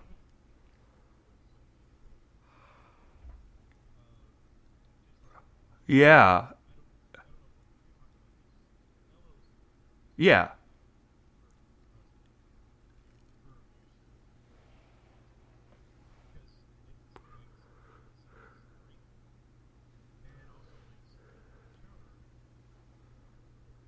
yeah. And I have to admit, I like this episode. I think it's a lot of fun, but it's no like murder takes the bus. It's almost like a quirky small town murder mystery written by, oh God, well, who's the author? Jane Perry, with quirky characters and all that. And I kind of appreciate that, and I also kind of appreciate. Well, we'll get there. We'll get there, but Elmo dies. Not the real Elmo, but the fake Elmo on Murder She Wrote. And yeah. And how did the murderer know? Okay, everybody's gonna get poisoned. How did the murderer know that Elmo would die again? Okay, we'll get to it. Okay.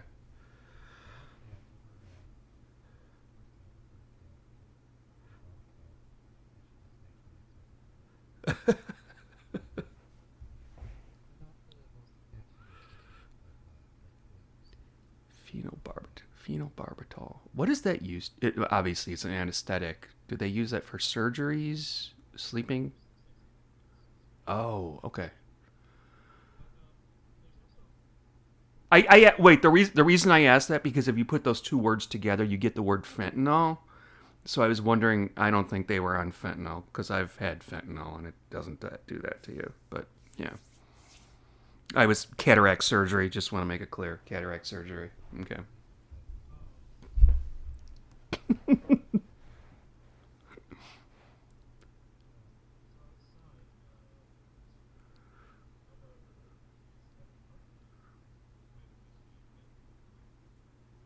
Bellamy. Bellamy.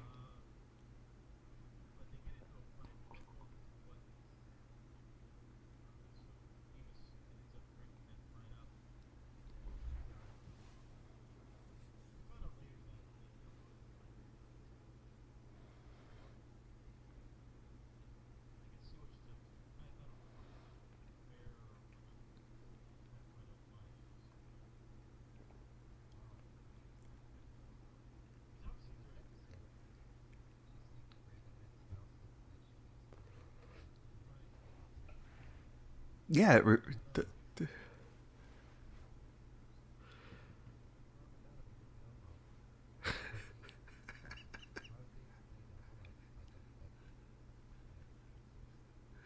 Suddenly Elmo was standing beside me. Yeah, it doesn't quite ring this true.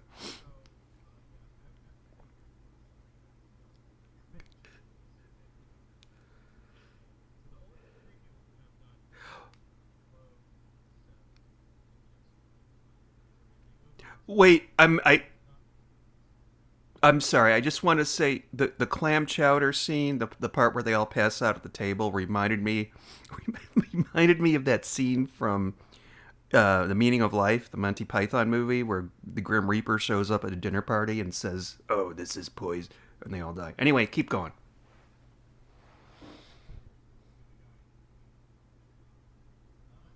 Mr. Creosote? No. Better get a bucket.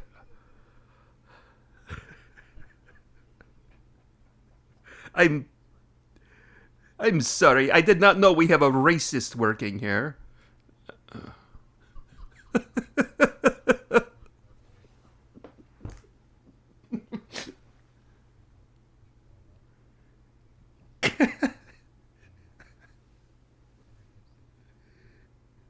Um, Harold. And you know what? And did you notice when they first get there, he's the one that tends the bar, and like he does this thing in the background where he's looking at the bottles, and there's like a bottle of vodka or gin or something, and it looks like he's about to drink right from the bottle, and then they cut to something else. Good background acting, Henry Gibson.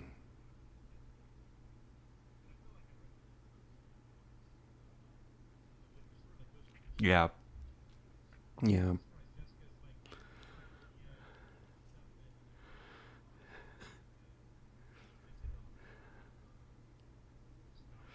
yeah. Well,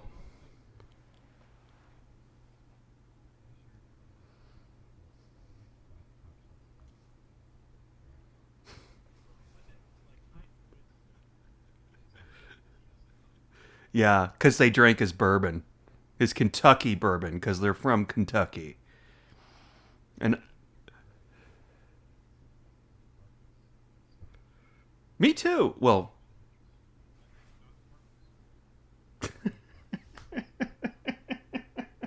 who is Scott Farkas? Why does it sound so familiar? Scott Farkas? Farkas? Oh,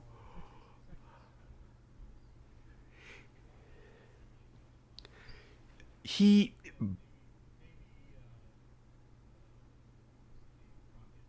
Yeah. By God, yellow eyes.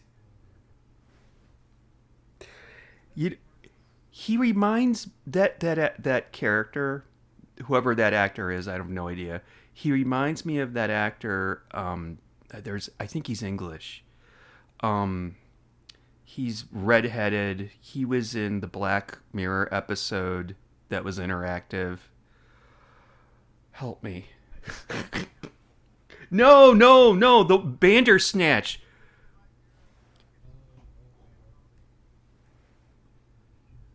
Yes. Oh, I love that.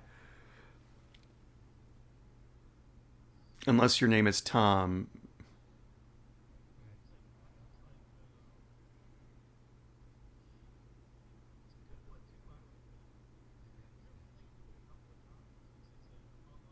Yeah, Bandersnatch, but it doesn't work with Apple TV. I had a.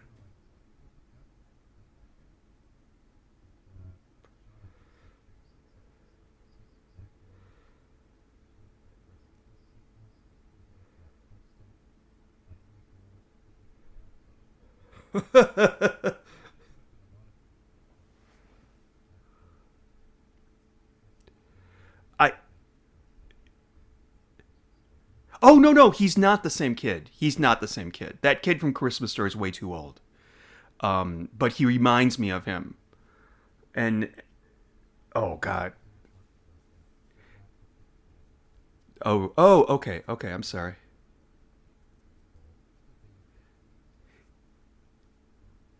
At least he wasn't in. At least he wasn't in a porno like somebody else in that movie.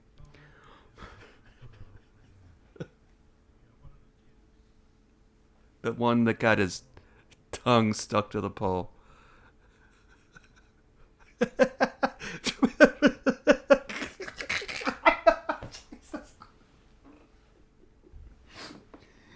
Which leads us to Screech.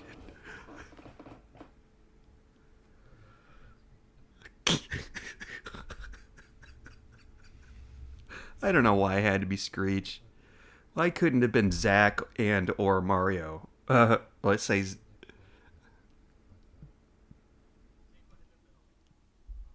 there's not enough. There's not enough booze in the world. I had to do the Doctor Who porno twice because the first time the recording didn't work. Anyway, oh man, something went wrong and we had to do it again. And the thing about that, it's a really bad porno and it's stupid. And I wasn't expecting a good porno, but there's stuff that's actually.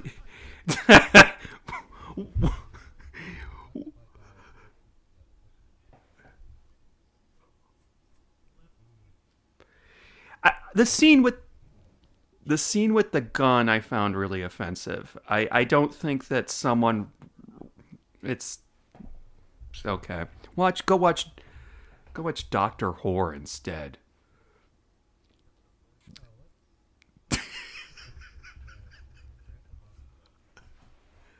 And they're like, Elmo's dead. Elmo's dead. Satan lives. What? Okay, guys. Did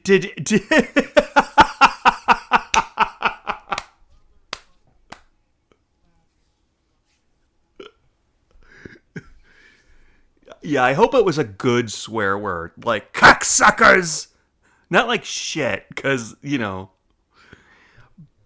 But did this scene remind y'all of anything else?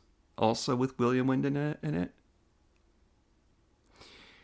The pilot episode of Columbo, Prescription Murder. He strangles the wife. She ends up in a coma in the hospital. And there's a scene exactly like this where they say she's dead, but she just said one word, your name. You remember that?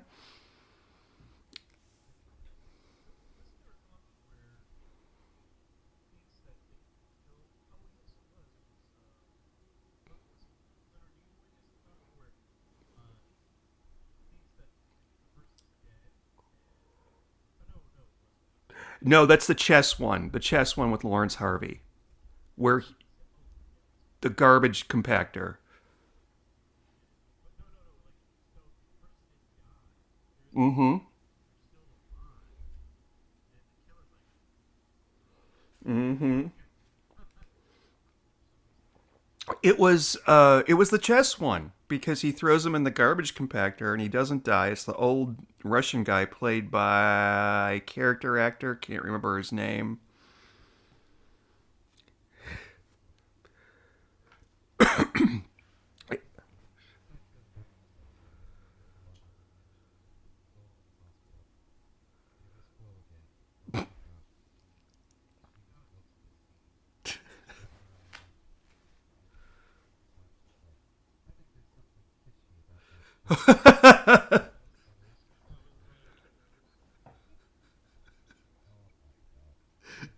did did my grandpa write this? So, can't remember what happens next except the end is shortly coming, but um Jessica comes yeah. What's interesting though is that makes it more of a closed mystery. I mean, it's not like And Then There Were None where they're all stuck on a on an island in the middle of a storm or anything like that. But there were 6 or 7 people at this dinner party. It had to be one of them. Um, you just have to narrow it down and figure out which. There is no surprise in this story. Excuse me, shit. I've watched this before, but I didn't remember it. And for some reason, the whole time, excuse me, I thought the murderer was Colleen Camp, but I just couldn't figure out why she would do it or how. Um, yeah, that's kind of dumb. I don't know why I thought that. I just thought it would be cool or something. S- yeah. Yeah, that's good. That's a good point. Yeah. And I hate to say it this way, but I didn't care who the murderer was. As long as it wasn't, Seth or the private investigator or something like that. Uh, that would be something if, like, the last episode of Murder She Wrote or the second to last episode, the murderer turned out to be Seth.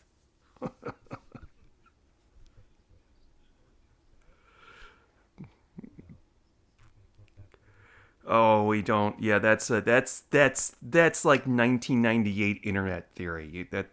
That's well, there's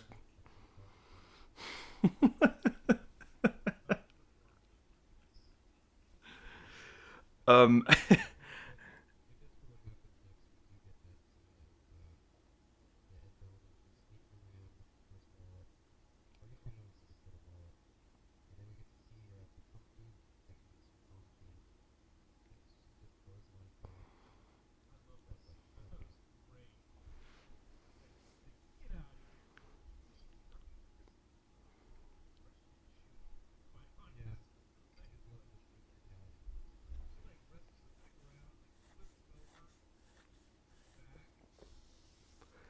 I used to watch a I used to listen to a podcast called What the Fuck Are We Watching with my former co-host Kyle and his friend Lincoln. Yeah, and they had a thing where every episode they would talk about who in the movie of the actors was the best and the worst. And I'm gonna have to admit, I think Colleen Camp was the best in this. I don't know who the worst would be. Yeah,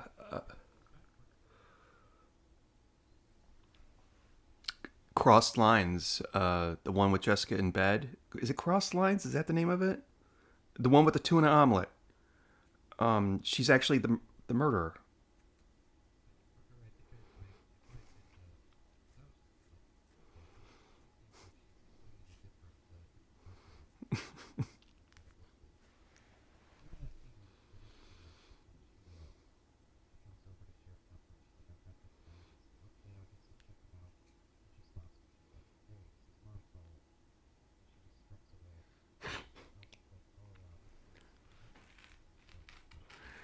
Okay, maybe I take it back, and maybe I should just say the best was what's her name, Flo.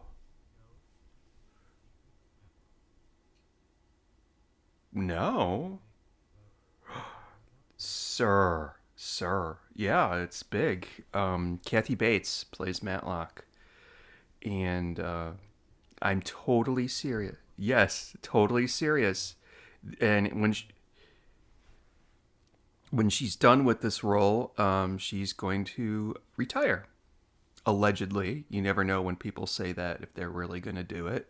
You know, like Rick Moranis, Kathy Bates. Yeah, I saw something. Oh, what was it? Oh no, it was that Stephen King documentary I was talking about. The part where they talked about Misery. They showed the clip of Kathy Bates winning the Oscar for Misery. She gets up there and she thanks her dad wherever he is, and she thanks Rob Reiner, and she thanks Stephen King for even thinking the. I think in my lifetime, that is the best actress win I've seen because she saves that movie because Rob Reiner does such a shitty job directing it. James Caan does. I don't like Rob Reiner. Like I just no. I just think he's Stand by Me was good. He did Spinal Tap as well, but I recently watched A Few Good Men. Oh, I did not like it. Oh, and I'm trying to sort of separate my hatred for Tom Cruise from that. I really hate Tom Cruise, but it's the first. It's another one of those movies. First half, it's all like him and Demi Moore and Kevin Pollak talking and doing the case. Then the second half is the actual trial. That's where you get Jack Nicholson yelling at Tom Cruise, "You can't handle the truth." Anyway,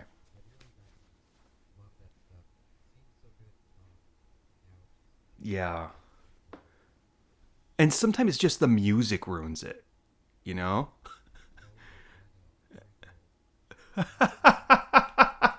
Well, I'm not on that. I'm not in that boat. But I think they should turn the. That's the sound mixers issue right there. I can't hear you through the. Anyway, yes. Stay on target. Stay on target.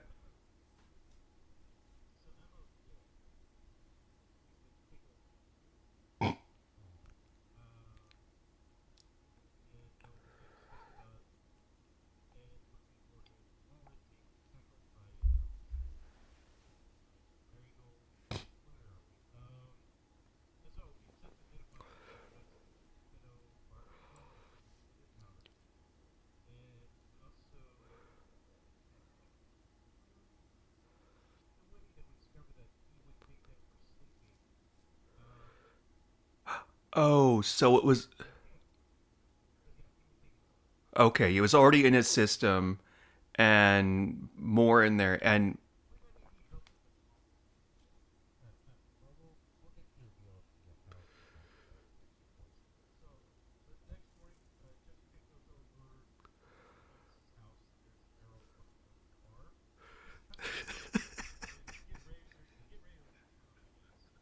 so he's giving his car like I don't know, like an oil, like it's not an oil change. Like I don't know what he's doing.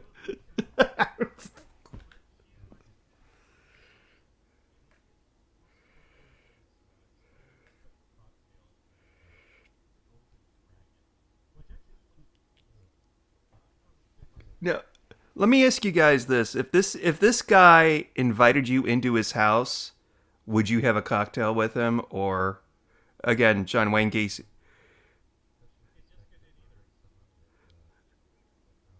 Yeah.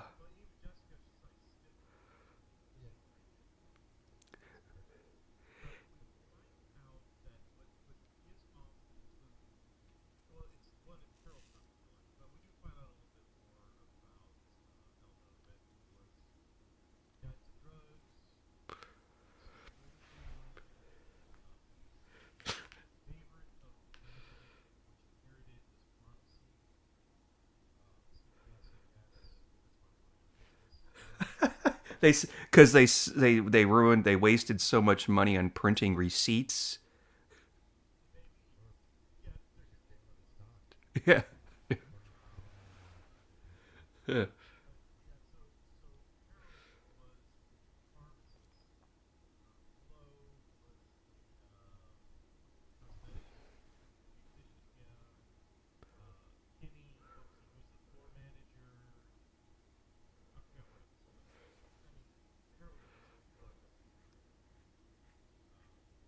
You mean Elmo? Elmo. Elmo on drugs.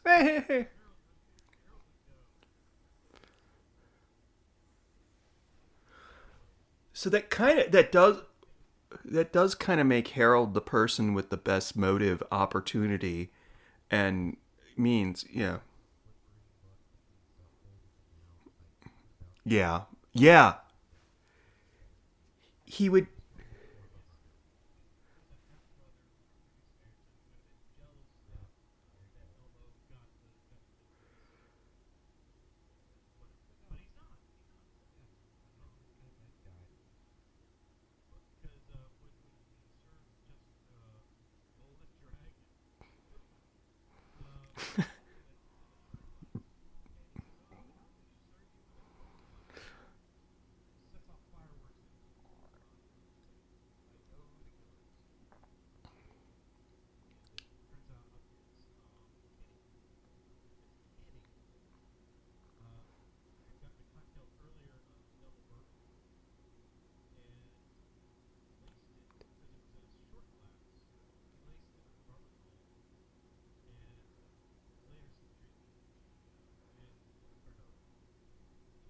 Ginger ale.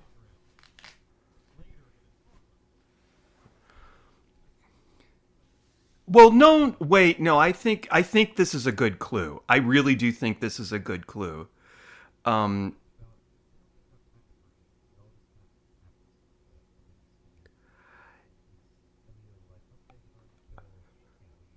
wait, I agree with you there. His reveal and what he does is really dumb.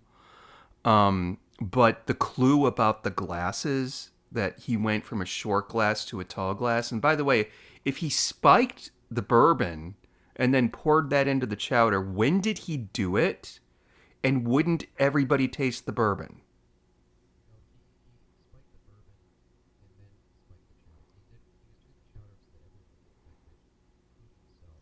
Hmm. Oh, okay. All right. Okay. All right. Not the perfect way of killing someone.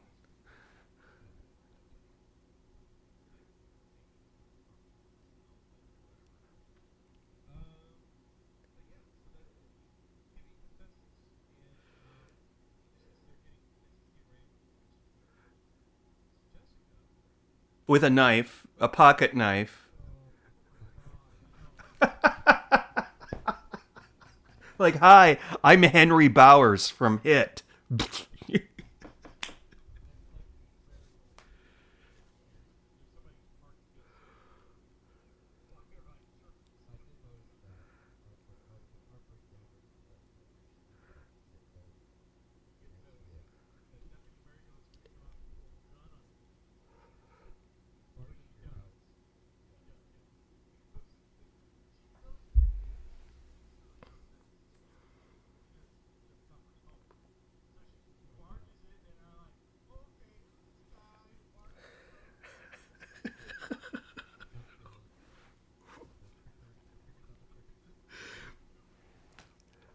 It's obviously the guy with the knife. I mean, yeah.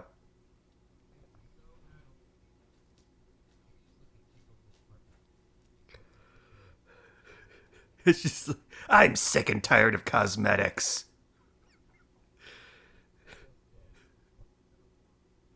Oh, sorry. You're right. Sorry.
Is there a? I can't remember. Is there a freeze frame of Jessica laughing at the end?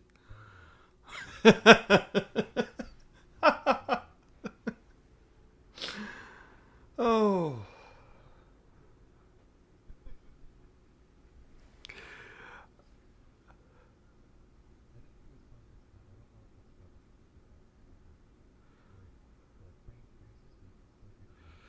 Oh yes.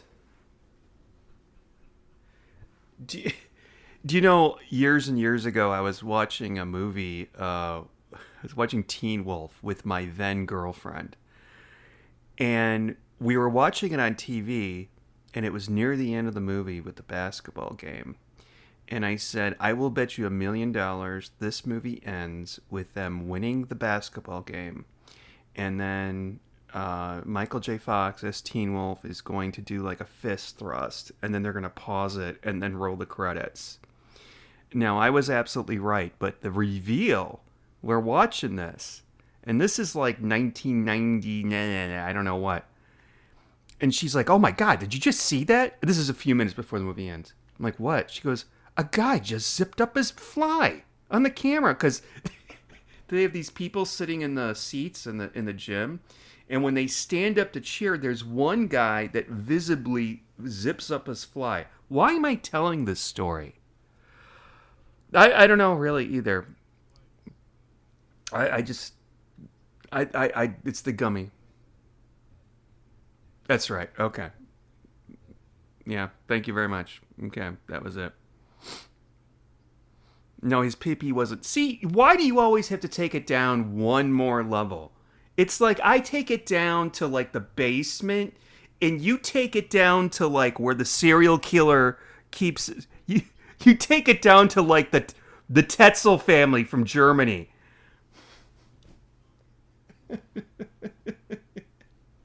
Oh please, I hear that every day.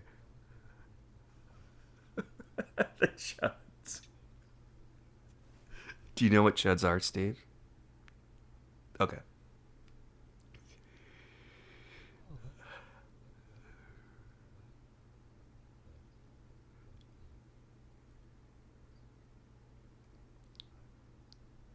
Okay. You give it the number. It's your. Isn't that your job?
Okay.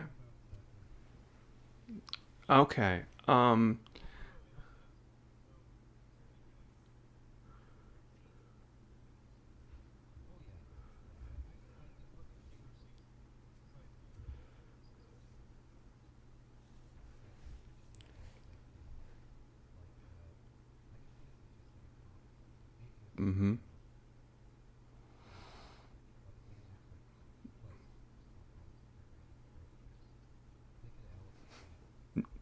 Nothing but trouble. Yeah. Yeah. It is a horrible. It is horrible. But you know what that movie is, Steve? Though it's House of a Thousand Corpses as a comedy. That's what that is.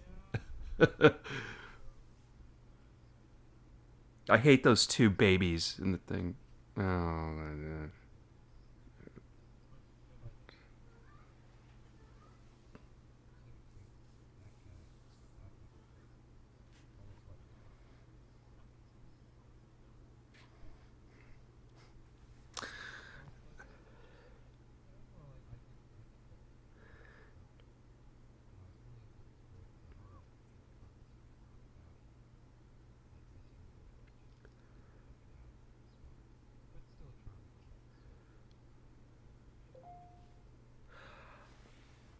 I think I'm going to agree. Yeah, I'm going to agree with most of what Caleb said. What was the number, Steve? Okay. I'm going to give it a higher rating. I'm going to give it a 461. Um, I agree with what Caleb said, and it's charming. This is like if it's Thursday, it must be Beverly. Excuse me, like it's a little Cabot Cove drama. It's a little bit over the top. And what I'm finding that I really like about this show is that it does experiment with tone a lot, especially in the earlier seasons. If you look at something like Murder Takes the Bus, which is almost filmed like a noir drama in a diner, even though it doesn't look like that, but it's filmed like that. This is filmed a little bit. This is done a little bit more whimsically. I'm speaking of the script, not really the direction. No offense to the director, but um, I agree with Caleb that the mystery kind of took a back seat, and I think that those people could have been used more. I was way more interested in those four crazy family members than I was in like the other stuff. Even the stuff with Jessica, or like maybe, well, no, they couldn't do this. I was going to say maybe if Winnie didn't show up in the beginning and they spent so much time on her, but um I really like the mystery element isn't there a lot. There's the who done it element, I should say, isn't there. It's not like Jessica suddenly says one of those people at my dinner party was a murderer, which I definitely would have done. But the clue about the glass, I think, is a really good clue. It's the type of clue that you know what they usually do with this, and I saw it today because I was watching the other episodes that are on this DVD, and I saw one today. I think it was involving a flower, and what they do is like all of a sudden, Jessica will be talking to somebody, and then all of a sudden they cut to like this flower on a table, and instantly I'm like, "Ha, that's gonna be a clue." They didn't do this in this one, and I really appreciated that. I almost feel like there were parts that looked like clues, but they weren't. Um, yeah, I not really. It's like, yeah, like the most. No, no, he was stupid.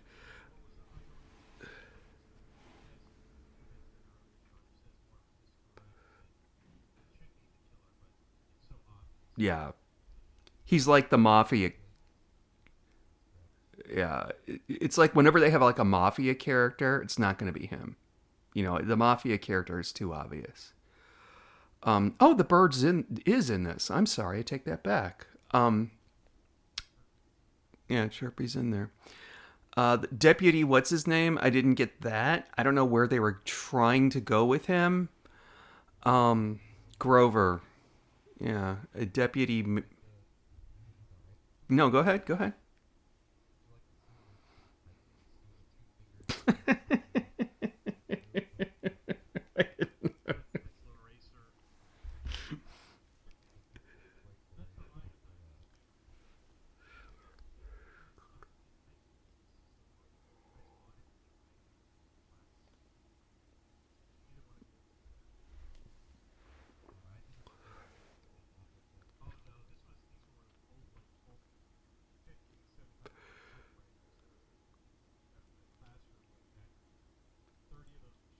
Yeah, go, going back to Misery. These are the typewriters he like hit her on the head with in that movie.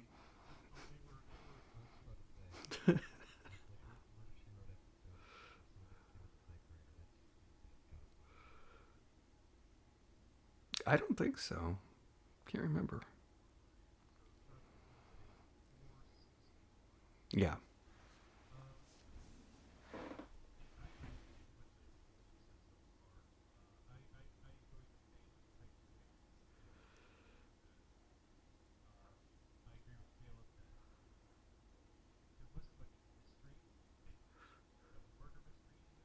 Yeah.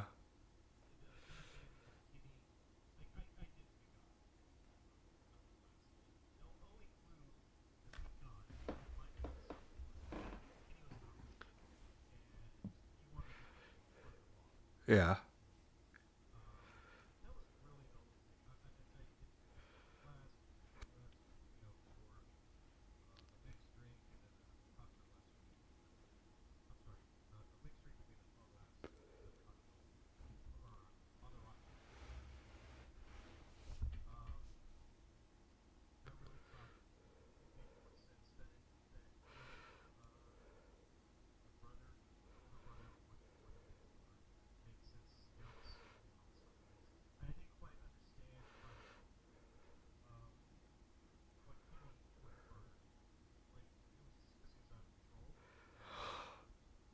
Uh, uh,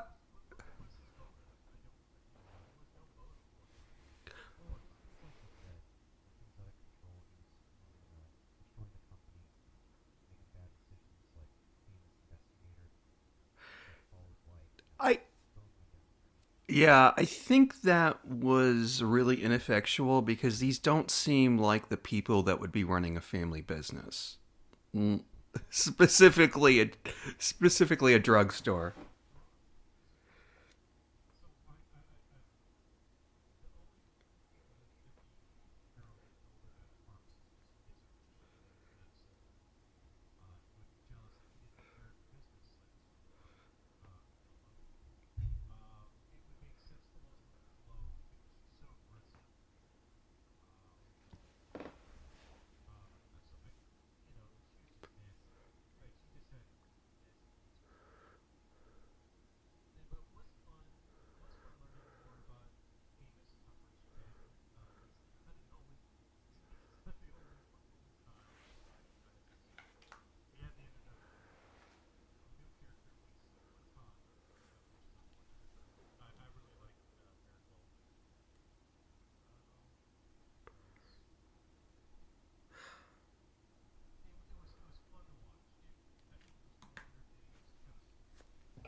Yeah. Yeah.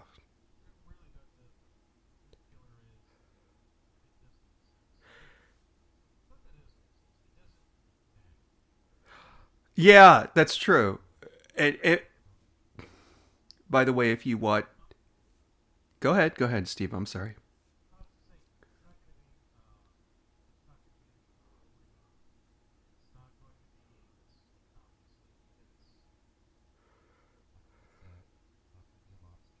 Yeah, it's got to be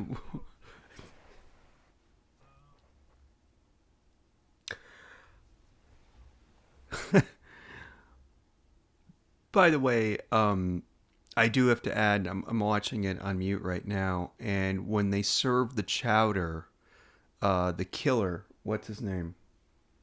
Jeffrey Lewis. What's the character's name? Kenny. He's the first one that goes up to the tureen with the chowder in it, and he starts serving people. So he had a little while before that to put the barbiturates in. And also, Elmo was the first one to sit down at the dinner table, and he's already looking kind of queasy, like he's going to fall asleep. So it was kind of all there. You're just, I, I didn't know to pay attention to it because I kind of forgot that I was watching a murder mystery. Uh,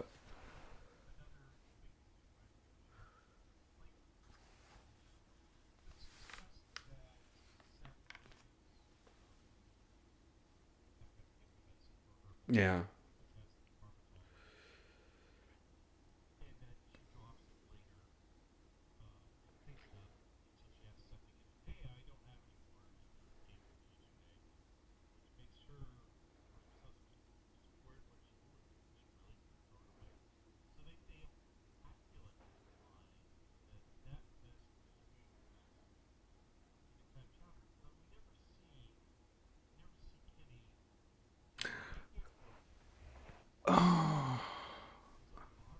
Yeah, that's a good question.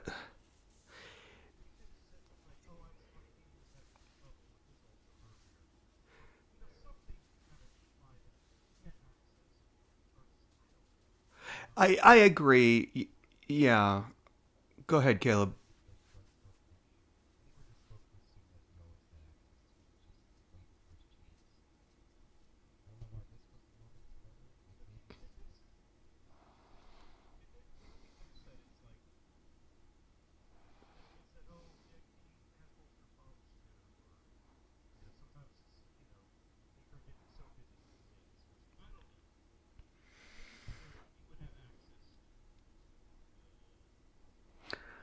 That you're absolutely right. That would have been a really good clue, but they would have to write it in such a way that they couldn't. It couldn't be like the focal point of the scene.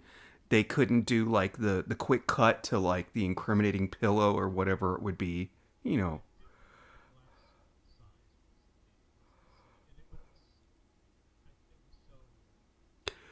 But it's not minuscule. No, it's actually kind of cool because he gets the drink from Harold. It's in a short glass.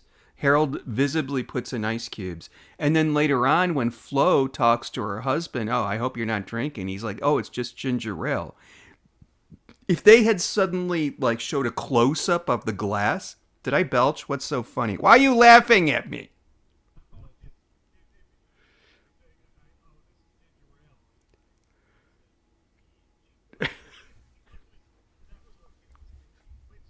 No, this is why he's drunk because it's I think it's a decent clue and it looks like a continuity error, but it's not. And I feel like other directors would have done like a close up of the glass or something really stupid like that. Yeah, and they've done this in the past and it drives me crazy. It's like, okay, there are not old people that had their wine while they were drinking 60 minutes and now they're too buzzed to figure out who done it on Murder She Wrote. Um Caleb, did you have 60 minutes in Canada? Cuz this okay. Because that's what this would be. This would be after 60 minutes on a Sunday night. 60 minutes occurred at 6 o'clock. 7 o'clock was Murder, She Wrote.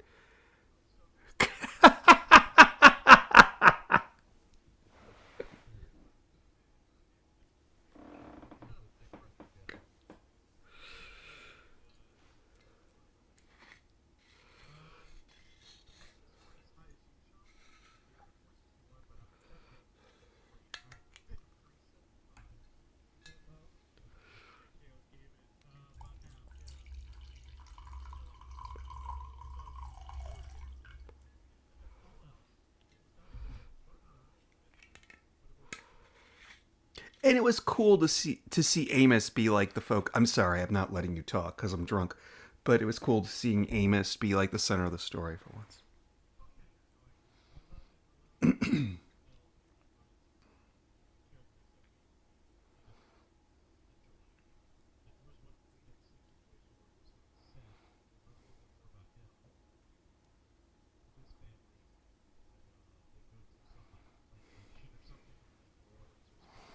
Yeah.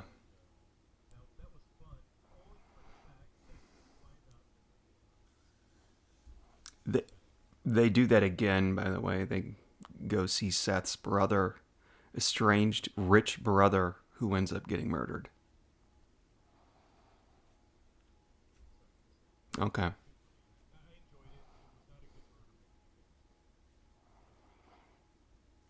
Yeah. Okay. All right.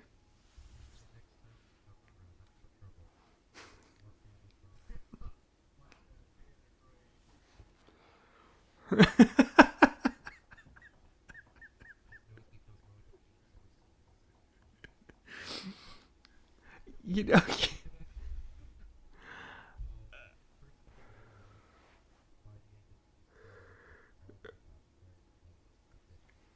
I remember I remember seeing that with my mom. I remember seeing that with my mom when it first came out, and I don't know how old I was. I think maybe I was like 10 or 12. We both agreed it was a really shitty movie. And then I saw it again when I was like totally hammered, older. And I'm like, well, this is kind of good. I can't remember what happens in the second half of the movie. I just like the part where they get pulled over and they have to go to the judge's house, and it's Dan Aykroyd.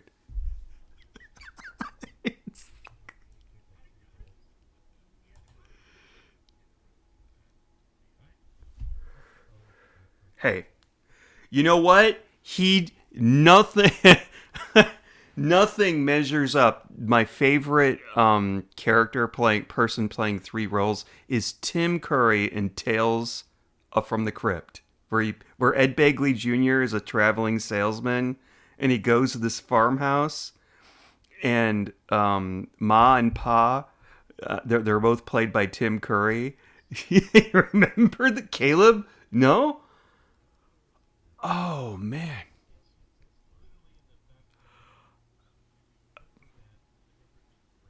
And Tim Curry plays all three members of the family. He's Ma, Pa, and the daughter.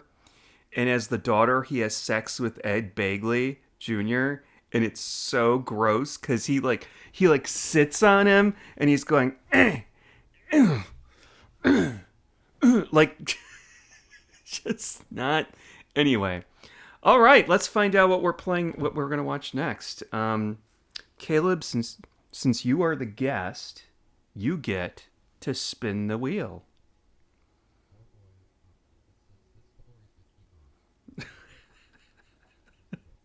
Here it is. They're bringing it out now.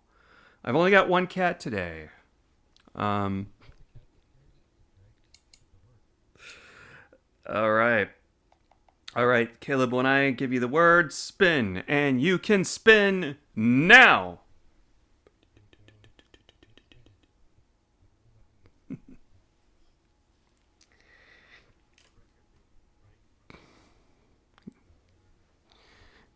All right, so it's something unusual. I put these in. There's four of these total. I kind of sprinkle them into different things, so we can still call on them, but they're there. We will be watching. It's not going to be from season 5 next week. Don't. It's going to be. Yeah, this is not a swearing. There's no swearing in Murder, She Wrote.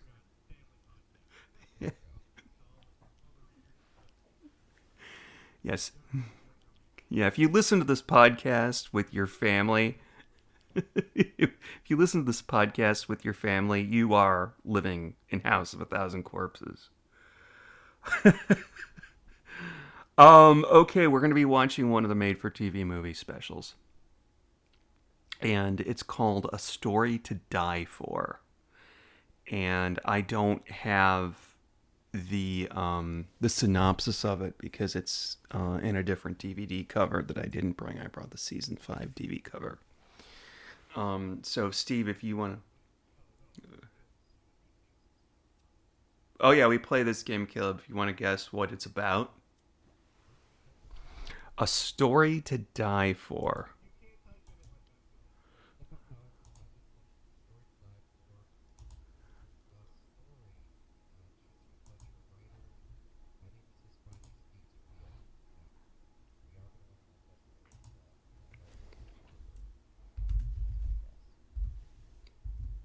I'm typing in right now. I think my typing is really loud. Uh huh.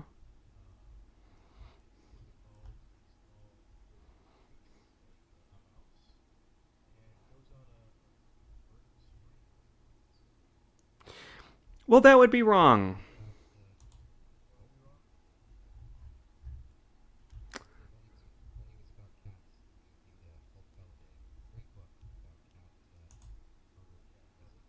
Oh. What's it called?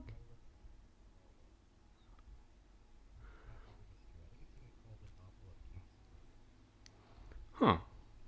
So I'm looking at who's in this, and I'm going to be completely honest. I only recognize one name, and that's Daniel Day Kim, who is in Lost.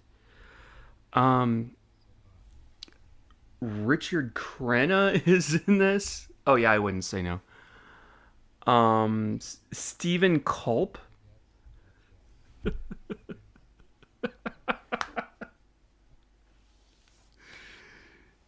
Um, Stephen Culp is in this. I wonder if he's related to Richard Culp, but this is the synopsis. Jessica Fletcher, and then it says in parentheses, Dame Angela Lansbury, puts her sleuthing skills to work at a writers' conference after Russian author Yuri blah blah blah blah is found murdered. No, we haven't. There, there. You're thinking of an egg to die for, with yeah, yeah, where there was this random book conference and this guy had a Fabergé egg, and I remember I doing research on Fabergé eggs for this after I watched it because I was really interested, and yeah, yeah. There's only like 50 something. Like there's like 50 something real Fabergé eggs, and all the rest are like Franklin Mitt imitations, like in Serial Mom.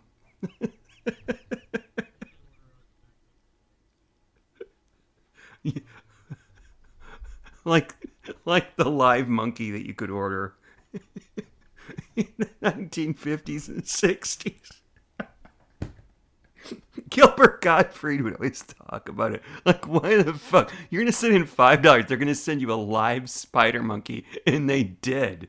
And like, it would always die. Yeah, this is a true. I know.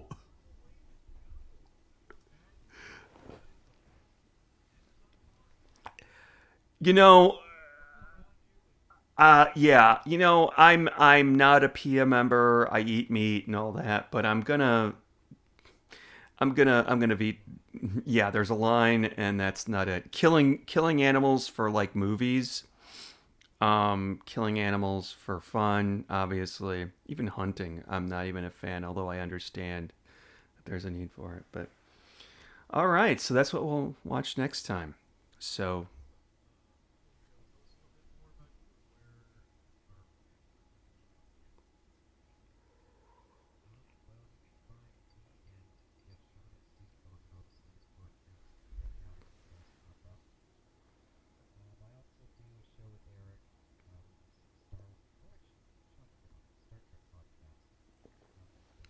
yes.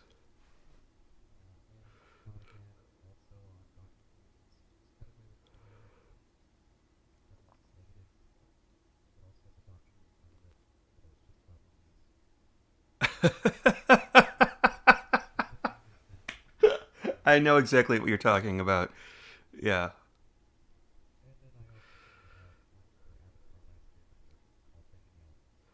Really? Really? Wow. And mhm.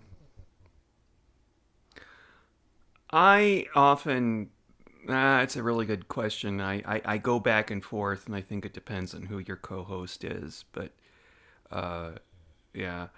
Um, well, I have enjoyed this a lot. I don't know how long we've been recording. All I know is that I don't have any edits to do. But but it turns out that this was. I'm serious. The thing is, we were going to record about the thing, and I think this may have been more fun to talk about than the thing. Oh, yeah.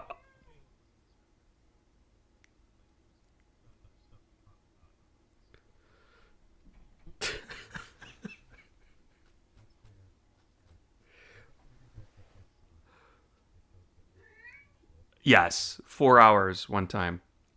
Uh, yeah, but I love that this was just turned out to be your first episode. Well, not your first episode ever of watching it, but like your first episode maybe as an adult. I don't know, because it's just so quirky and weird. And this is not the usual way Murder She Wrote works. But yeah, it's still there, and I hate Joe, and I wish she was the dead one. So yeah, Flo. Sorry.